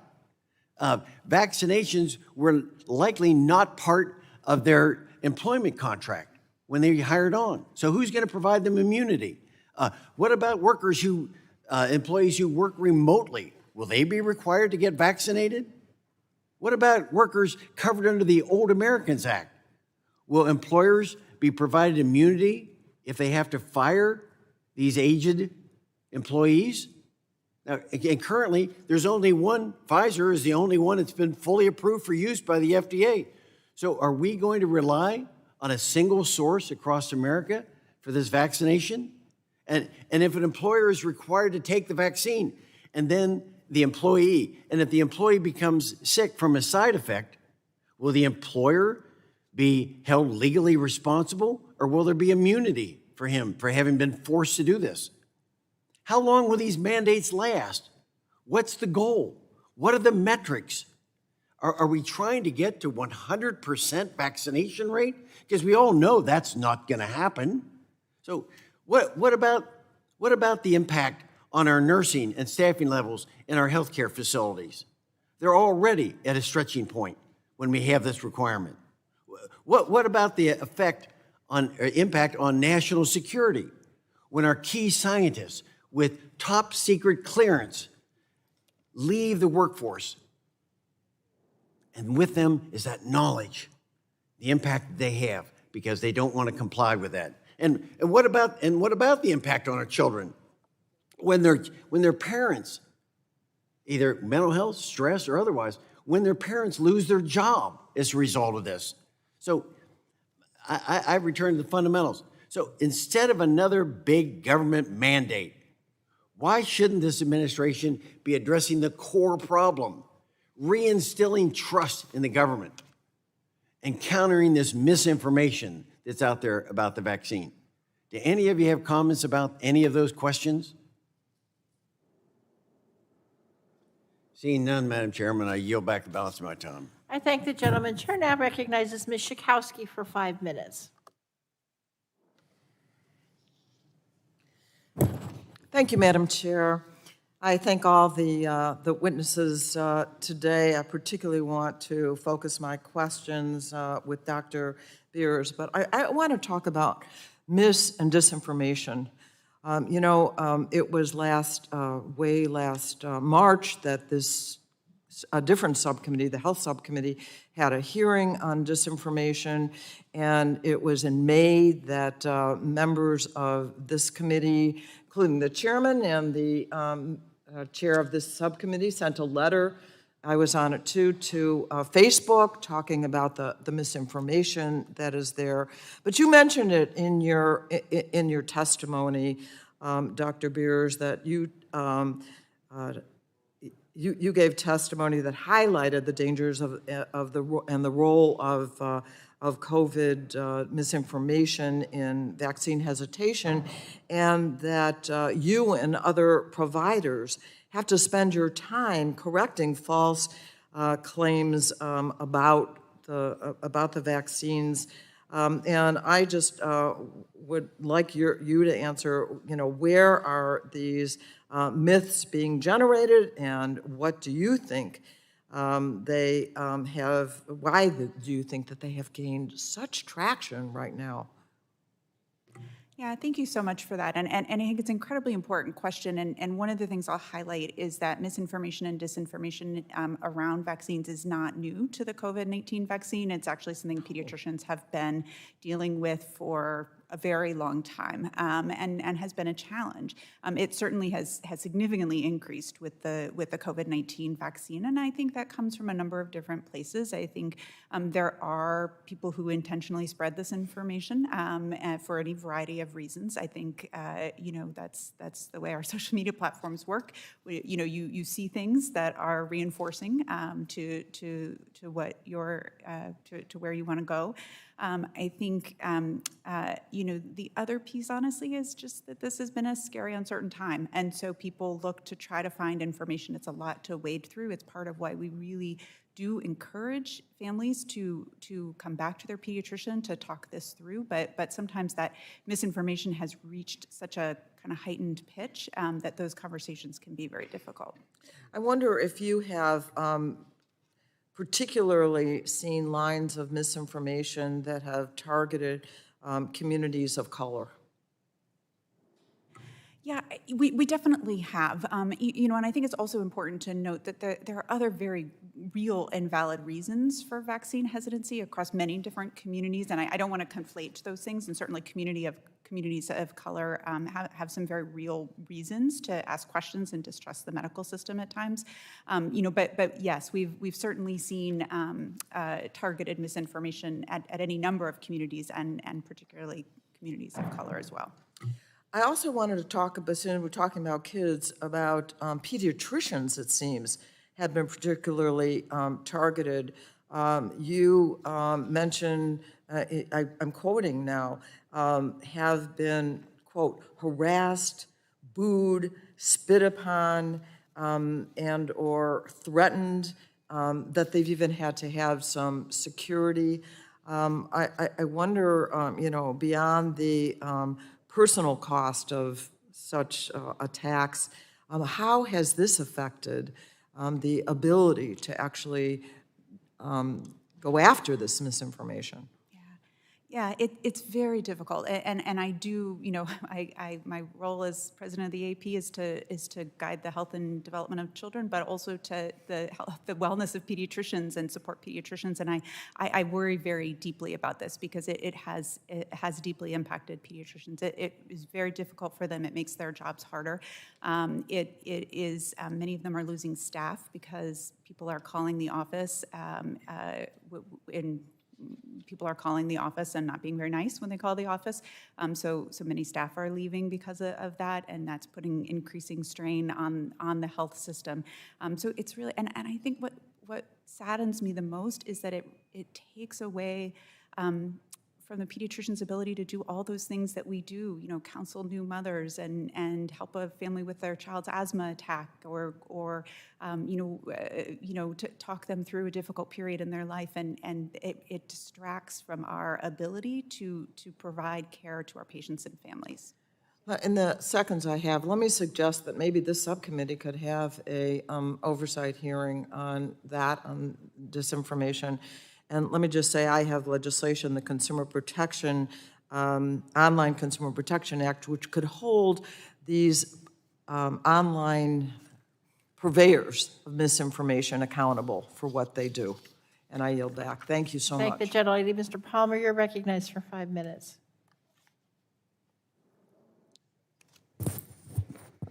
I thank the gentlelady for recognizing me. I'd like to make a point, and I've heard several of my colleagues make this, and we've kind of danced around it.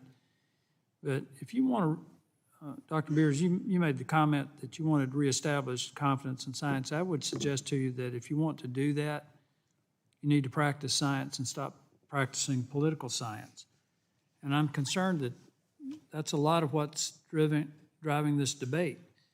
I was just looking at an article where the CDC was getting interference from the teachers' unions, and it had to do with a position from the CDC regarding the reopening of schools, and shortly after they put out their statement, they had an interaction from the American Teachers Federation, and they changed their position.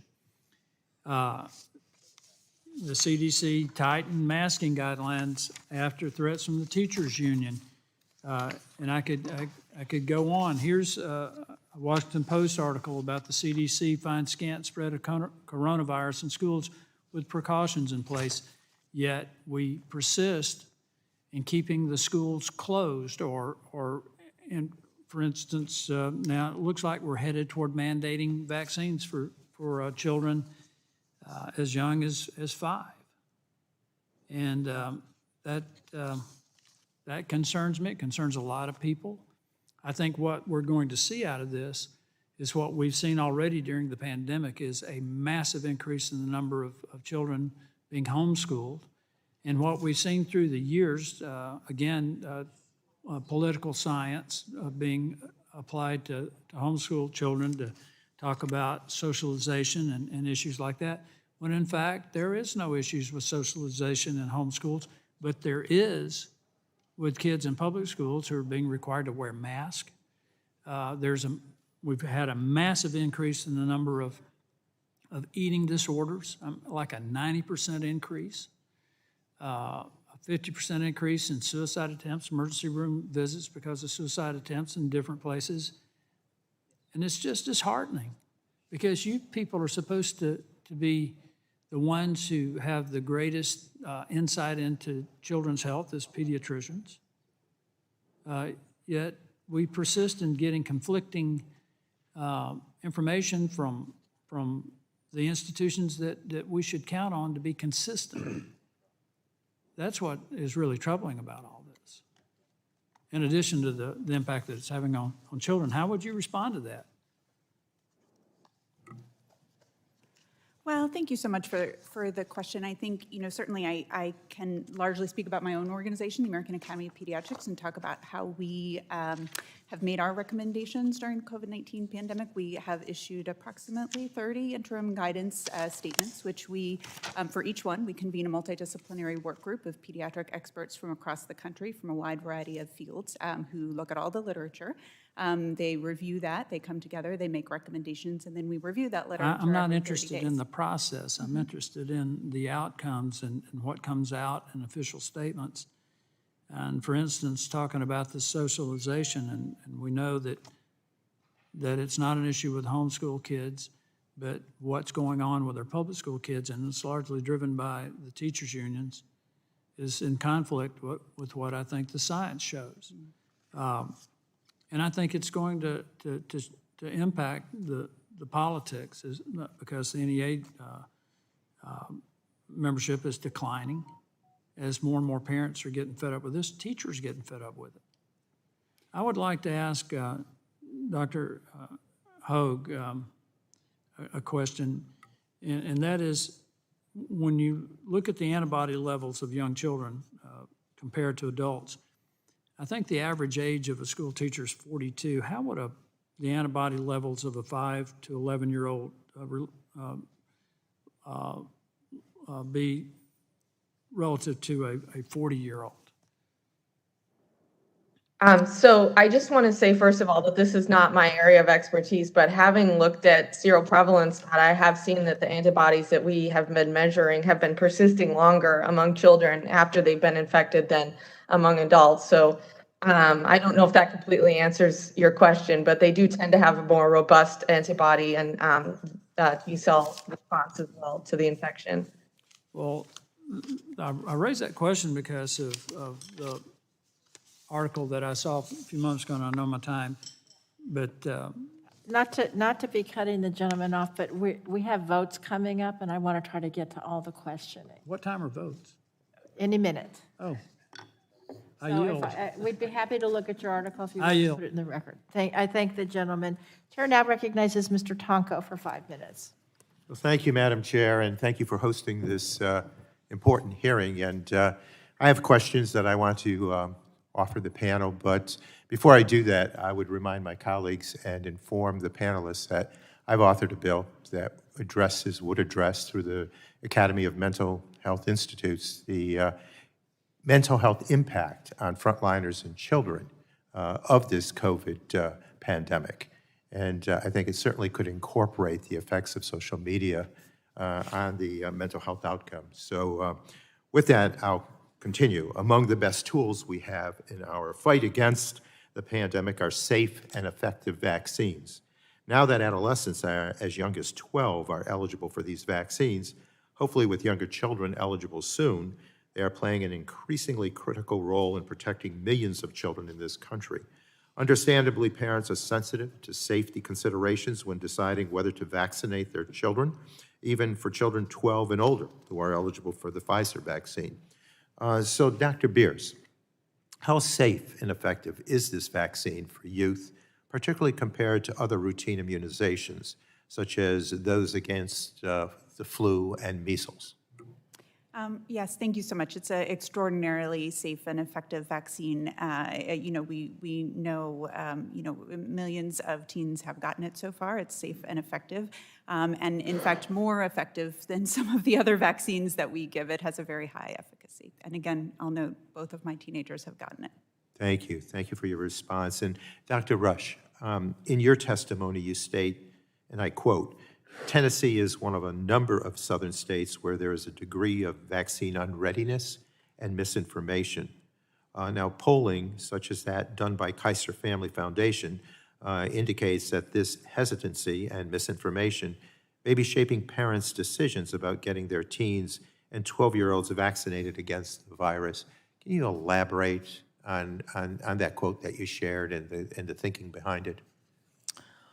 Well, I think that's what we have observed, certainly as we have navigated the pandemic in the state of Tennessee and looked at the states around us, particularly as we monitored the beginnings of the Delta surge, beginning now almost 2 months ago, and as we have navigated the journey. I think as we have looked at our own experience at Children's Hospital, we are seeing some robust uptake amongst our greater than 12, and those are typically in families who themselves have embraced the vaccination. Many of our families remain hesitant, and our state, as well as some of our surrounding states, also lag behind some of the other states in the country with respect to the greater than 12 being vaccinated. We anticipate that will persist into the younger than 12 as well. And so, like we have shared, the pediatrician and the specialists who care for these children and families are the sources of truth. We do believe that these vaccines are safe, that the process to bring them to approval, even under emergency use authorization, is a very rigorous process. Nobody wants to put a child at risk. So we believe in the safety of these vaccines for all children when they're ready. Thank you. And Dr. Rush, again, what concerns have you heard from parents about vaccinating their kids, and how do you respond? How should parents be weighing the risks and the benefits here? I think Dr. Beer's comment was very relevant. These are safe. They've gone through the same rigorous process that all childhood immunizations have gone through, first testing in adults, first testing then in an age starting with the older children and then moving to the younger children. That is the way all immunizations for children have been studied for decades. There is rigor in looking at every side effect, tracking that side effect, doing the adjudication when surveillance data suggests that there may be an uptick in one or more side effects, really pulling together the experts that review that process under secondary and tertiary processes. I think we're scientists and pediatricians. We believe in the science and we believe in the process. And I think those one-on-one conversations between pediatricians or other health specialists are invaluable to walking families and even the teenagers as they make informed decisions through that process. And that's how I would respond. Okay. I'll just conclude by indicating that while we're talking about kids 12 and older who are eligible for the vaccine, and as we continue now to look at younger than 12, ongoing trials are evaluating the dosing, the safety, and the efficacy of the vaccine in children under 12. And I would believe that FDA will review those data as they are submitted, possibly in the next couple of weeks. So there is hope there. So with that, Madam Chair, I will yield back. I thank the gentleman. Mr. Dunn, you are recognized for 5 minutes. Thank you very much, Madam Chair. Children have proven to be more resilient to the physical effects of COVID-19 than adults, and our hospitalization rates for infected children are, of course, much lower than for infected adults. However, many children unknowingly have contracted the disease and passed on with little or no symptoms. So despite the data supporting these findings, one of the most contentious debates a year and a half later is COVID policies in the schoolroom. Florida has a great story to tell here when it comes to keeping schools open. I believe our children's mental health is improved by our state's policies, and so is their parents' mental health. Given the low rates of hospitalization, low rates of serious disease among children, and that many cases go altogether undetected, I believe that we could be learning a lot about COVID-19 in children specifically by testing for natural immunity, that is, immunity secondary to infection. And the most sensitive and specific tests are, of course, T cell, T, tango, cell. And it's clear from the data that the immunity to SARS-CoV-2 is primarily mediated through T cell responses, not B. And testing school children for T cell immunity could truly guide science-based decisions about masking, social distancing, and vaccination policies. I think another piece of the puzzle that's missing is, when it comes to kids and COVID, is cost-effective treatment options. You know, we appropriated billions of dollars to HHS to study and develop therapeutics. There were a number of them in the pipeline when we started this, and I'm frankly frustrated by the lack of treatment options that we have to show for that a year and a half later, although we did a great job with the vaccine. I think all of us share the goal of wanting to protect our children from the pandemic. I fear, however, on the contrary, we are harming our children by disrupting their formative years and natural social development in an effort to control an uncontrollable virus by secondary measures of isolation. Dr. Hope, I'm concerned about vaccine mandates by governments and schools and private industry that ignore the considerations of natural immunity to COVID-19. How can we use that immunity testing to gather better information on how COVID-19 impacts kids and how to protect them?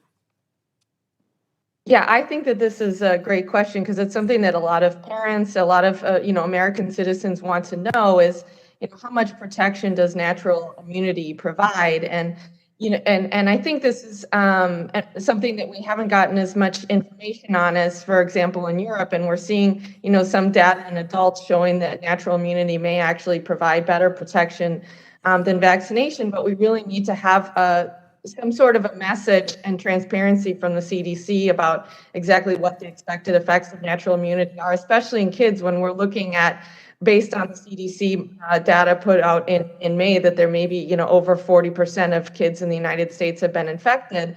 And I know particularly when it comes to the safety signal with the myocarditis among boys with the second dose, a lot of parents would like to know what is the benefit of giving a second dose of the vaccine, especially in the kids who have already been infected. And so I think these are sort of basic questions that a lot of people in the United States would like to know, and we haven't really had, messaging about this from the CDC now many months. I think later. that's low-hanging fruit to get that knowledge. I mean, it's a simple test that's available. We all know how to interpret it. We have experience with that, and it certainly bore out on the SARS-CoV-1 epidemic 20 years ago. Dr. Hogue, you published an op-ed in which you set the record straight on your research findings that were actually meant about the school policies as opposed to the CDC's policies, which frankly misrepresented your findings. I commend your research. I commend you for setting the record straight. Is there a way we can measure the harm done to our kids when federal agencies use the scientific community to push an agenda regardless of the facts on the ground? Yeah, I mean, then we would have to know what quantify the harms that were accrued from the prolonged school closures, on children because of unwillingness to reopen the schools in a timely manner after we had the North Carolina study and our study from Wisconsin that showed that schools could be safely open. And in our study, we had varying degrees of distance. Let me ask you one more question before the time expires. Yeah. Is it fair to, again to Dr. Hogue, is it fair to think that you would agree that social and mental health risks have been exacerbated by the CDC's failure to follow the science and by inconsistent messaging? Yes, I do think that, yeah. Thank you very much for your time. I thank the panel. Madam Chair, I yield back. I thank the gentleman. Chair now recognizes Mr. Peters for 5 minutes. Thank you, Madam Chair. This may be areas that we have gone over a little bit, but I am concerned that the pandemic has exacerbated disparities in the physical and mental health of our children, as well as their academic and developmental growth. And I wanted to ask both Dr. Beers and Dr. Evans. I know, Dr. Beers, you're a pediatrician, you're not an education expert, but you're a child mental health specialist. And in this capacity and from your experience and leadership with the American Academy of Pediatrics, what do we know about how the pandemic has affected adolescent development and academic achievement, and whether this will be long-lasting? Dr. Beers. Yes, no, I got it. I knew I was going to not hit it once. Thank you so much for that. And yes, I do, the effects on children over the past 18 months have been really substantive. It has impacted their mental health, it's impacted their education, and those impacts have not been equitably distributed. I think children who are living in low-income families, often children in communities of color who may have children who have experienced greater amounts of grief and loss are impacted more. We're hearing this from our pediatricians across the country. I do actually do quite a bit of work in mental health systems here in Washington, D.C., and access to mental health care for children, and we're seeing that here too. I think in terms of recovery, I think we can recover. We know that children will thrive with safe, stable, and nurturing relationships. We know that with good supports, they can recover, and I think it's incumbent on us now to make sure we're putting those supports in place to make sure our children get the things they need to address all the concerns that have risen here today. Maybe Dr. Evans, I'd ask you to respond to the same general question. Has the pandemic affected the development of our children from a mental and behavioral standpoint, and whether we know if this is a long-lasting problem? Yes, well, we know that the pandemic has had a big effect, but one of the things I want to stress is that it's not just the pandemic. We talk about a syndemic because we have the financial, the political, the racial justice issues that have been raised, particularly for Asian Americans who've been discriminated against and African Americans who experienced the summer last year. So it's a number of things that are impacting on children. And the one thing that we know, number one, is that children are resilient. Children are going to be able to bounce back. but we as adults have to do and implement policies that help that to happen. We believe that we have to take a comprehensive public health, population health approach. We have to have effective and efficient clinical services for children who are experiencing significant problems. But we also have to move beyond that and start looking at children who are at risk. We know who the children in our communities are who are at greater risk for having behavioral health challenges.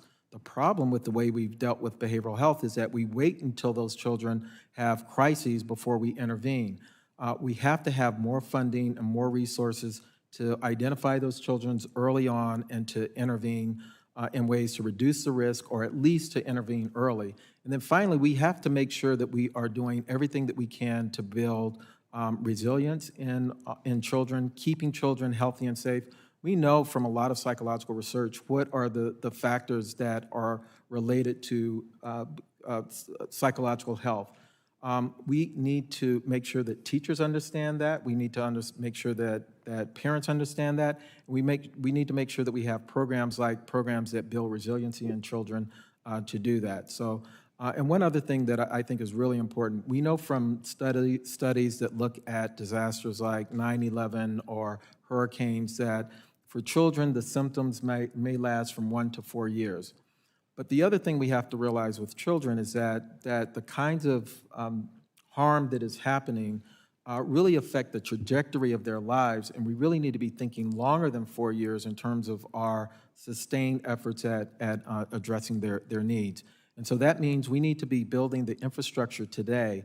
I'm very concerned that we are using one-shot temporary funding when what we should be doing today is building the infrastructure and the workforce and infrastructure and programs that will last over the course of how these children will experience these problems over the next several years.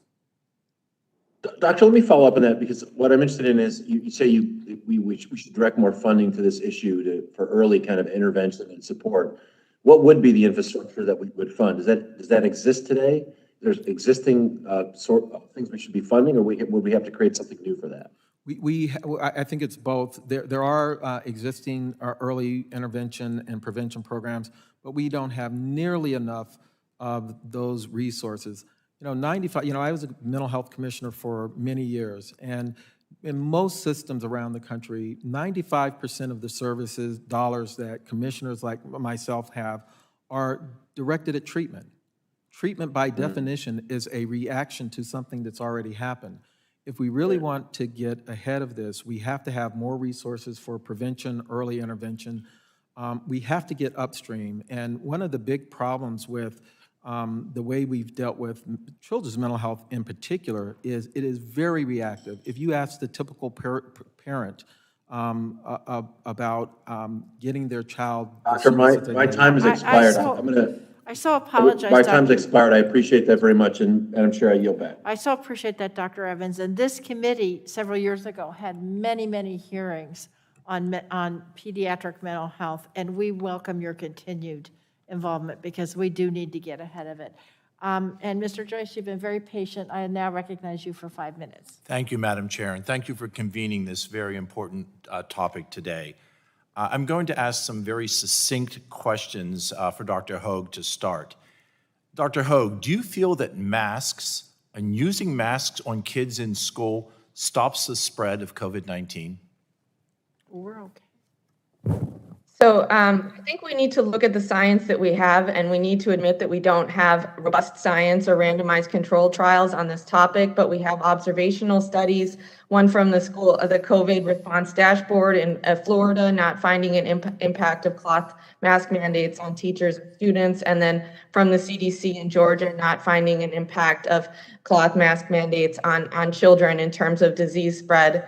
And so we need to recognize that masks may be providing a false sense of security or are not potentially detecting the impact that they're having. So that remains an unknown until we have better studies. We have a randomized clinical trial from Bangladesh now that found surgical masking among adults to protect adults over 50 years old in the context of also increased distancing. But cloth masks in that study did not have any detectable impact in terms of SARS-CoV-2 rates in adults. Dr. Hoag, do you feel that isolating and quarantining children affects mental health and increases mental health issues like anxiety and suicide in children? Yes, I do. I believe that, you know, from what I have seen, that we've watched children a rise in the rates of mental health disorders coincide with keeping children in remote learning, and so children are by nature social creatures, and by disrupting this, we're taking a major chance with their mental health. So. And finally, Dr. Hoag, do you feel that the large spike in BMI that we're seeing in children, especially kids ages 5 to 11, are we facing future long-term impact in pediatric health? Oh, absolutely. So we saw a doubling of the increase of BMI among 3 to 11-year-olds. They were the most highly impacted in the study released by the CDC, and weight during childhood and obesity during childhood has enormous impacts on health later in life. Thank you for those answers. I'd like to turn to Dr. Beers.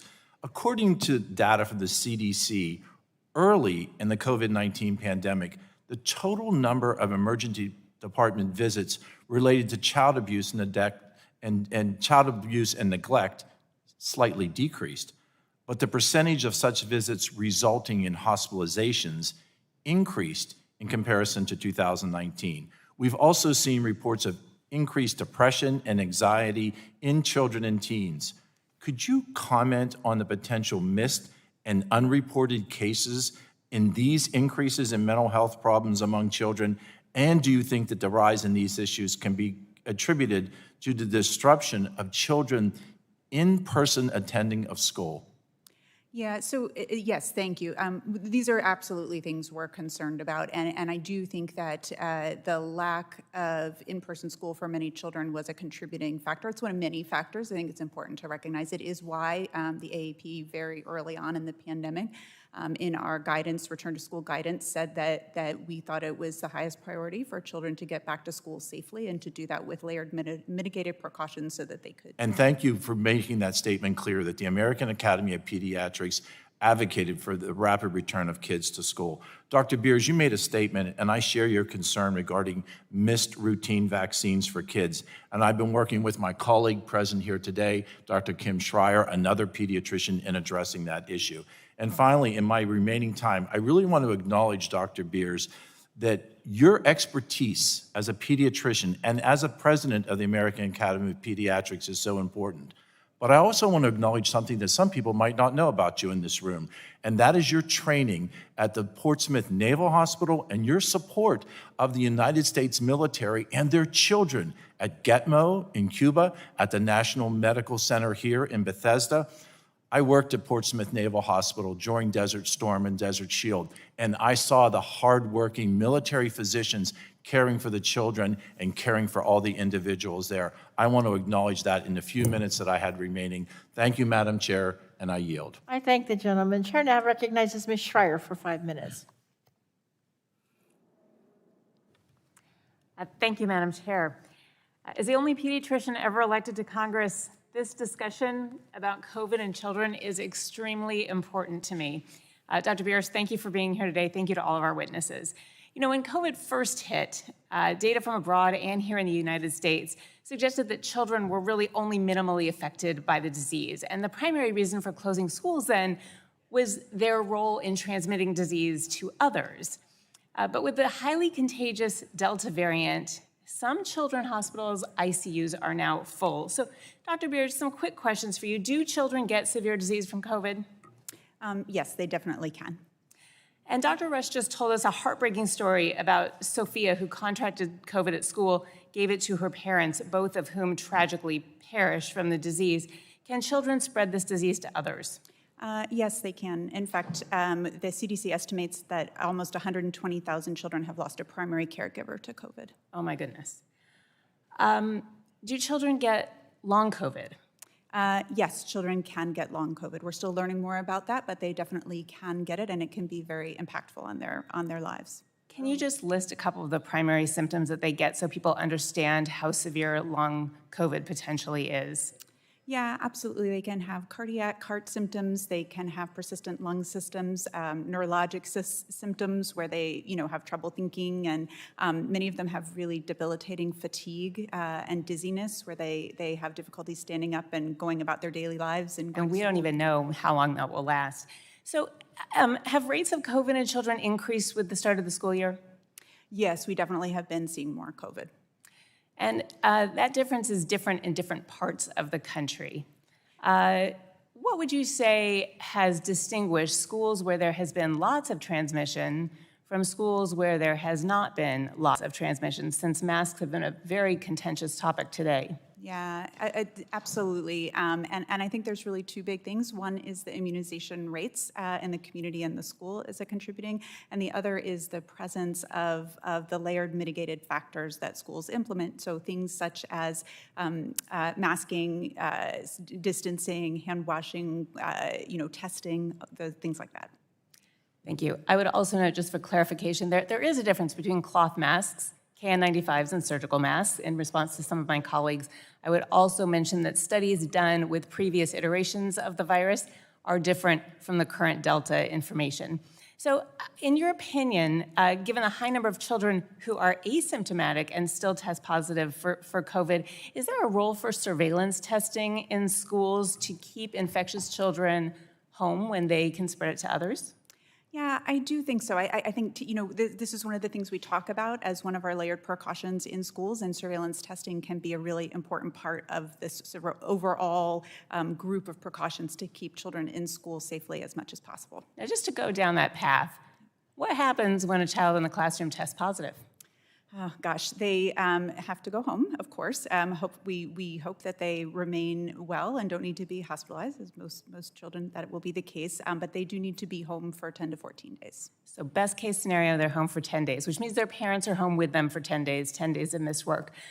Now, what about all the people next to them, the close contacts? I met with a school principal who has the job of contact tracing. What happens to all of those kids? Yeah, it varies a little bit depending on whether or not students are wearing masks and whether or not they're vaccinated, but they can need to be home for up to 7 to 14 days if they're unvaccinated and not consistently masking.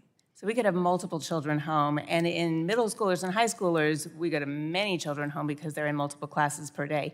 So as we're talking about all of these kids potentially being home just in case, we talked about test-to-stay policies. In fact, that was one of the things that Dr. Hogue talked about. Some schools, including now LA schools, have a policy where if one person in the classroom is positive, those around that person, instead of being asked to stay home for 14 days, actually can just be tested. The whole classroom could be tested every day, and they could stay in masked and with all other safety precautions. What do you think about that test-to-stay policy and what that means for children? Yeah, I think that can be a really effective strategy to help make sure children are in school as much as possible. Again, it has to be in the context of other important strategies, including vaccination and, at least for right now, masking. But testing can really help us keep our kids in school. Last super quick question. We've heard a lot about mental health in kids.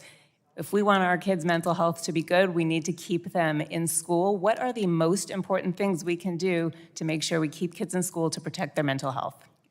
Vaccinate anyone who is eligible and wear masks when you are in school. Thank you. I think the gentlelady takes a pediatrician to cut to the core, and we appreciate it. Chair's now pleased to recognize Mr. Hand for 5 minutes. Thank you, Madam Chair. Ms. Daniel-Poor, I first of all have to thank you for joining us today. I'm so impressed with your composure and your poise. Not every college freshman is ready to testify in front of Congress, let alone answer our questions. So thank you. In your testimony, you mentioned your fear of infecting others. And I think a lot of younger Americans feel that same way. You know, my daughters who are much younger than you, 7 and 11, in fact, they share that fear. You know, can they visit Nanny and Papa? Will they get sick as a result of that visit? So restrictions, social distancing, wearing a mask, no one likes it. but we all have a responsibility to keep our families, our communities, and our children safe. So I thank you, and I will come back to you. I want to first start with Dr. Beers. I don't think it can be emphasized enough, especially in this venue, in this hearing. Can you just speak to the science supporting children wearing masks to slow the spread of COVID? Yeah, absolutely. I'd be happy to. You know, this is one of these areas that our expert group reviewed for our interim guidance. They've reviewed hundreds of studies, actually, from a variety of different types of studies and in a variety of different settings. And really, the science is robust. And we are seeing, actually, this in action in schools, where schools who have implemented strong mitigation policies have much lower rates of COVID than schools who have not implemented universal masking.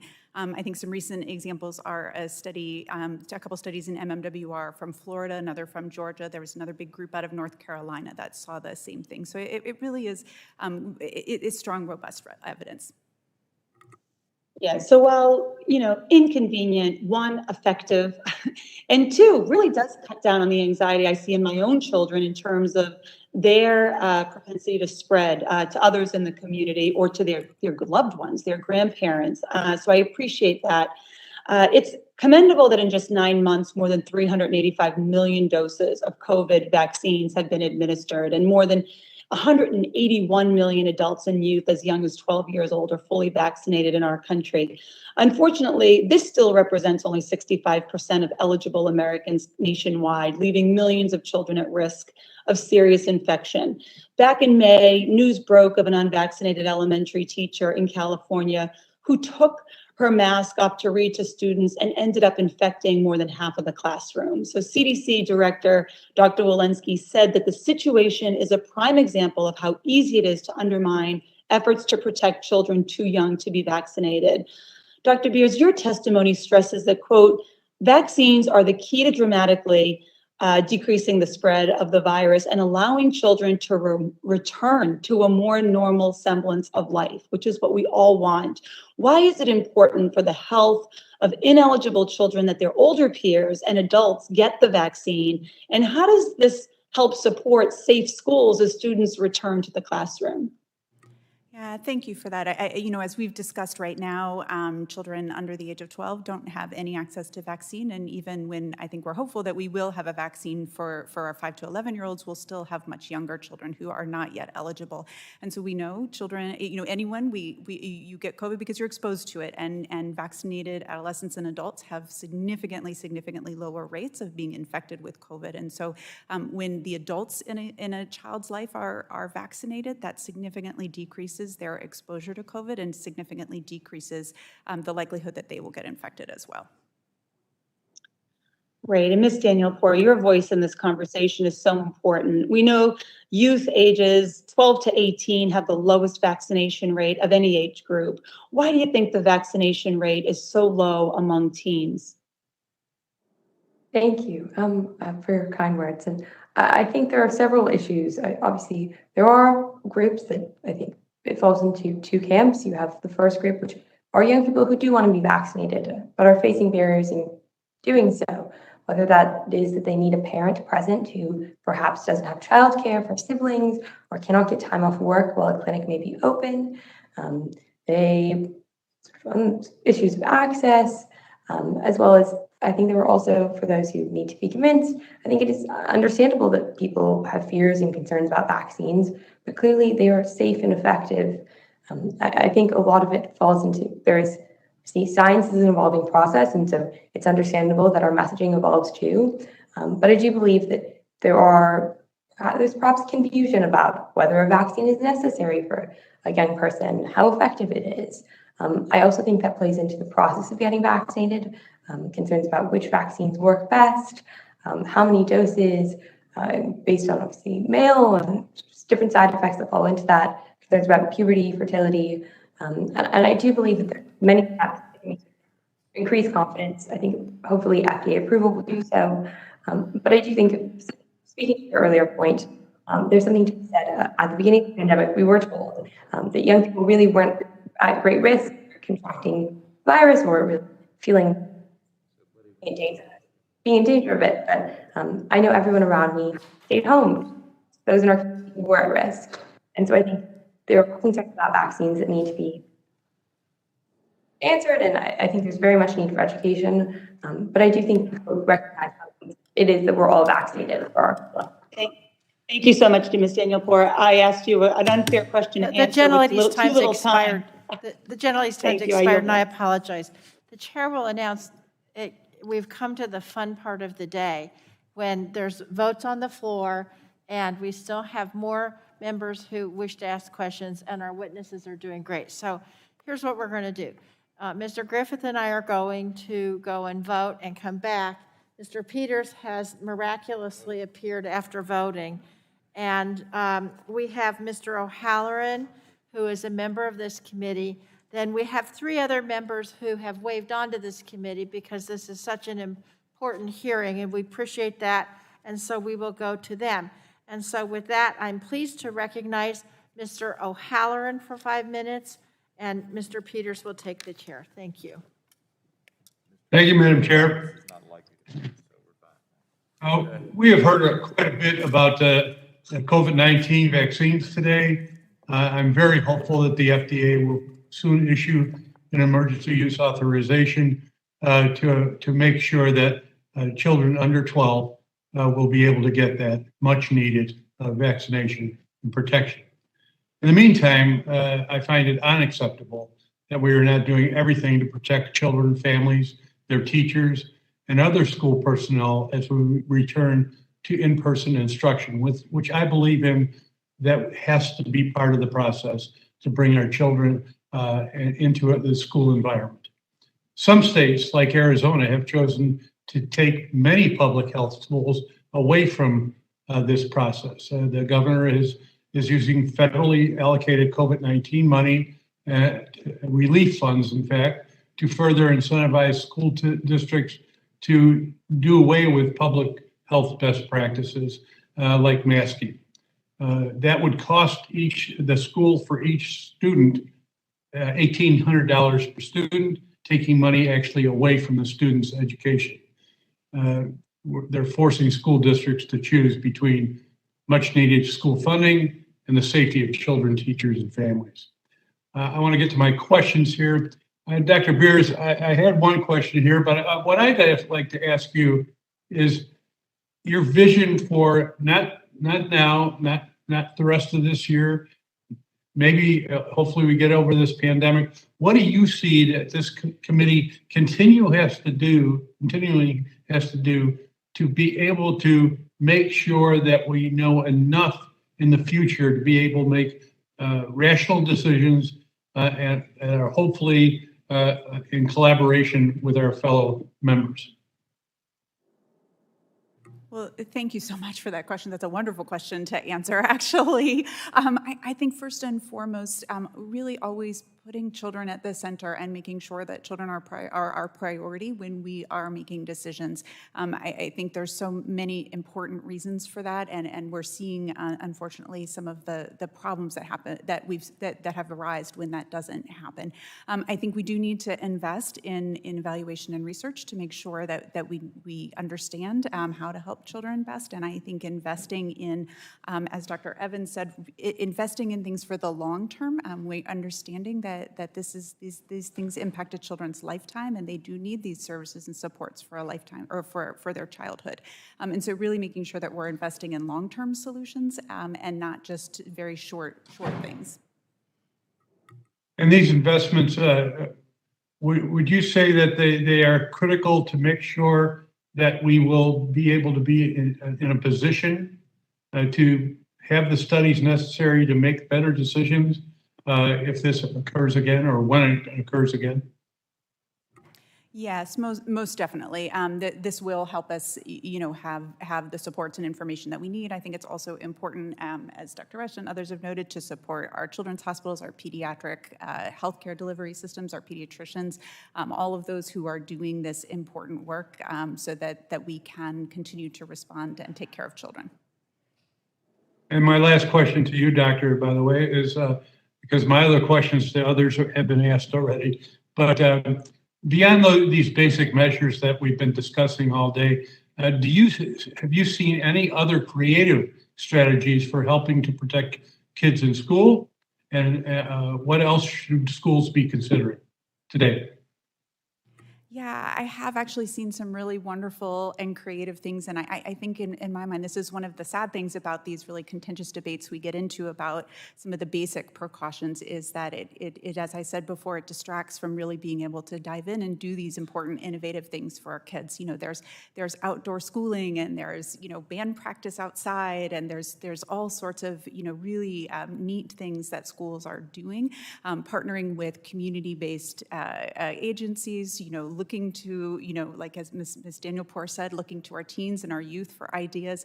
There's just millions of things we can be doing, and that's where I really hope we can focus our energies. Thank you, Doctor. Thank you to the panel, and I just hope that we start to get to the point where we can work together as a body and protect the public safety of our citizens out there. Thank you very much, and I yield. We have now next in line Mr. Carter. Is Mr. Carter back? Okay, Mr. Carter. The chair now recognizes, take your time and get yourself settled, Mr. Carter for the purpose of asking questions for 5 minutes. Thank you, Mr. Chairman, and thank all of you for being here. Dr. Beers, I want to start with you, if I may. The American Academy of Pediatrics COVID-19 recommendations from the summer of 2020 stated that the risk of school closures was much greater than the health risk of the virus for children, and that the social isolation could result in, and I quote, sexual abuse, substance use, depression, and suicidal ideation, unquote. You reiterated this in your written testimony, and you said, and I quote, the benefits of in-person school outweigh the risk in almost all circumstances, unquote. In your experience, which is obviously extensive, in your experience, why did so many school districts ignore the recommendations from the American Academy of Pediatrics and others to fully reopen during the 2020-2021 school year?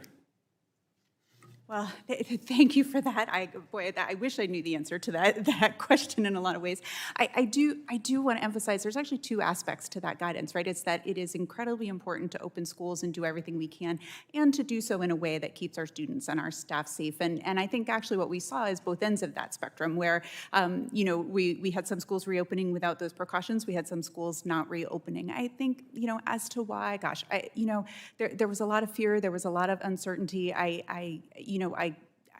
I wish that we had been able to come together more and really rally around being able to open schools safely and do the right thing for our kids. I think we can learn from looking back, but looking forward, I think we need to look forward and make sure we're continuing to do the right thing for our kids. Okay, fair enough. As you know, Dr. Beers, a Freedom of Information Act request obtained emails between the CDC and the Teachers Union and some officials that revealed that the CDC had worked with the American Federation of Teachers on their school reopening guidance that was released in February of 2020, at a time when every teacher in the country was eligible for the vaccination. In at least 2 instances that we're aware of, the union's suggestions were incorporated into the guidance. Did the CDC consult with the Academy of American Pediatrics before the guidance was released? Yeah, you know, we have a very nice relationship with the CDC, actually, and talk very regularly, and I think we learn from their experts, they learn from ours. We do have good communication and collaboration. I don't know that I can speak to those emails, though.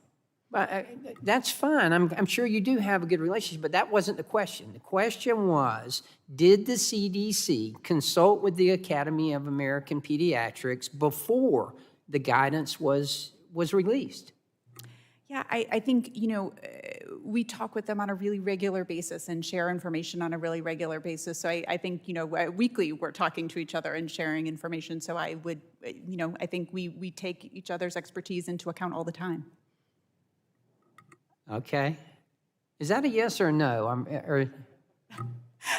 I think I can only assume that they took our expertise into account because we talk so regularly, but And on the other hand, I would assume that they didn't because they didn't follow it. Okay. Dr. Hogue and Dr. Beers, I'm not going to leave you alone yet. Do you think that there was any scientific reason that children shouldn't have been in the classroom last semester? I don't think that there was on a broad scale scientific reason that we should have been keeping children out of school longer based on the results of our study in MMWR and the results of the North Carolina Duke study. Yeah, there was flip-flopping at that time from the messaging that we were getting that, Dr. Fauci was saying we really need to get kids back in school. Schools are safe based on these studies. And then the CDC sort of walked back on that. And I obviously wasn't involved in the emails with the teachers unions, but it was a bit, from my observation, it was a confusing point as to why they changed their recommendations. Okay. Dr. Hogue, while I have you, I want to move very quickly because I have little time left, but are you aware of any studies on the impact of wearing a mask that has on the impact that wearing a mask has on children, particularly those in kindergarten through 5th grade? In terms of preventing COVID or in terms of other impacts? Other impacts. And preventing COVID. Both. So again, in terms of preventing COVID, we really only have observational and not randomized studies with children, and we have not found the masking mandates of children have an impact on COVID.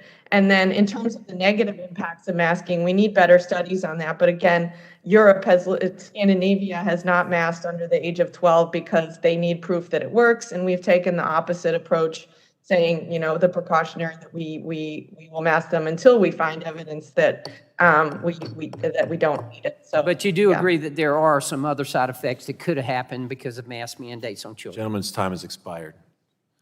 You want to answer that question?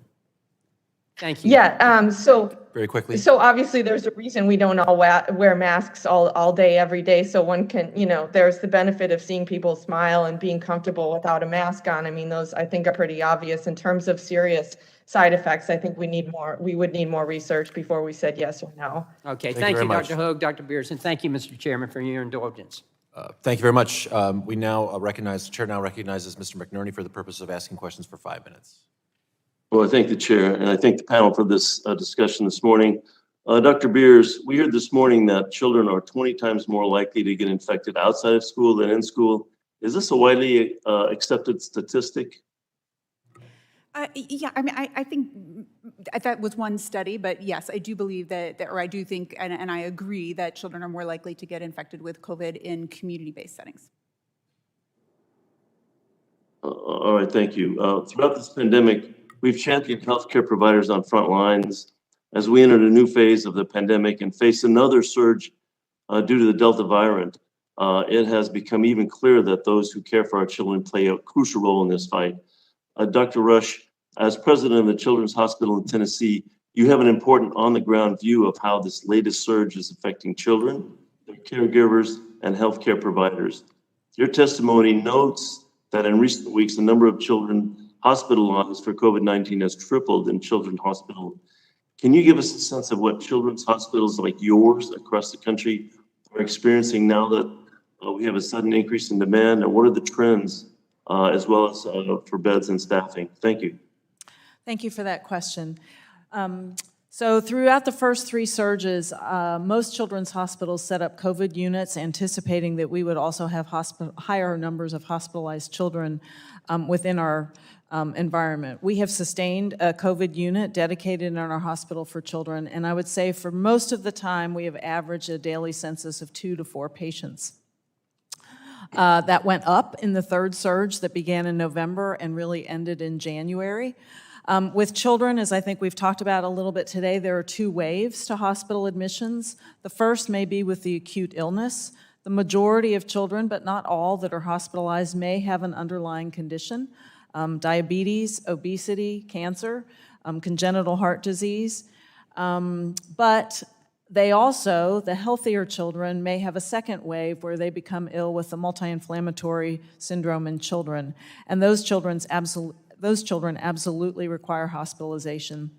And about 25% of them require intensive care for a portion of their hospitalization. With the onset of the Delta surge, because so many more children are simply just becoming infected, we are seeing more children. Our peak number prior to August of this year was 15. We actually had to open a second unit to hold COVID children. We had our maximum number early September was 27 in our children's hospital, and a quarter of those were in intensive care, and at least half of those in intensive care were on alert for more than just support from a ventilator. They were on alert for cardio bypass technology that would support their organs that were failing. So while it is a small number proportionally what we know is the rate of hospitalization is not really different in the Delta surge, but because so many more children are infected, more children are requiring hospitalization. What has been hard for the healthcare workforce in children's hospitals is that we've been running at near capacity since spring. As public health measures were eased, children began to socialize, and viruses that normally infect children appeared to infect children off-season. And so we've been full all summer with what we in pediatrics can traditionally think of as winter and fall viruses. So we've layered on top of a full capacity the COVID-19 Delta surge. Our staff are tired. We have run at full capacity now for 6 months, beyond full capacity at times. And as I stated earlier, the third disease that we have is our behavioral health disease. I have consistently had equally, if not more, numbers of children admitted to my hospital in the last 6 weeks with a behavioral health primary diagnosis as I have COVID. Thank you. Well, throughout this pandemic, we've lauded healthcare workers as heroes, and this is no less true today than it was a year ago. Yet the critical workforce continues to work under increasingly demanding and stressful circumstances. Consequently, I'm very pleased that this committee recently passed provisions in the Build Back Better Act to invest in public health and mental health workers. But it is clear that we need to continue to seek ways to invest and support the nation's healthcare workforce. Thank you, panel, and thank you, Chair, and I yield back. Thank you. I want to thank the witnesses for your participation in the hearing today. I know it takes a lot of work to prepare for this. It takes a lot of stamina to sit through it, but your testimony before us is invaluable to us as we try to make the policy decisions that we make with the best information possible. So thank you, Dr. Hogue, Dr. Beers, Dr. Rush, Dr. Evans, and Kelly Daniel-Poor for your work on Vaxteen. I would like to remind members that pursuant to the committee rules, you have 10 business days to submit additional questions for the record to be answered by witnesses who have appeared before the subcommittee. I ask that the witnesses agree to respond promptly to any such questions should you receive any. And Dr. Burgess has asked that we insert in the record by unanimous consent an article from the Wall Street Journal dated September 14, 2021. Without objection, that is ordered. With that, the subcommittee is adjourned.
you.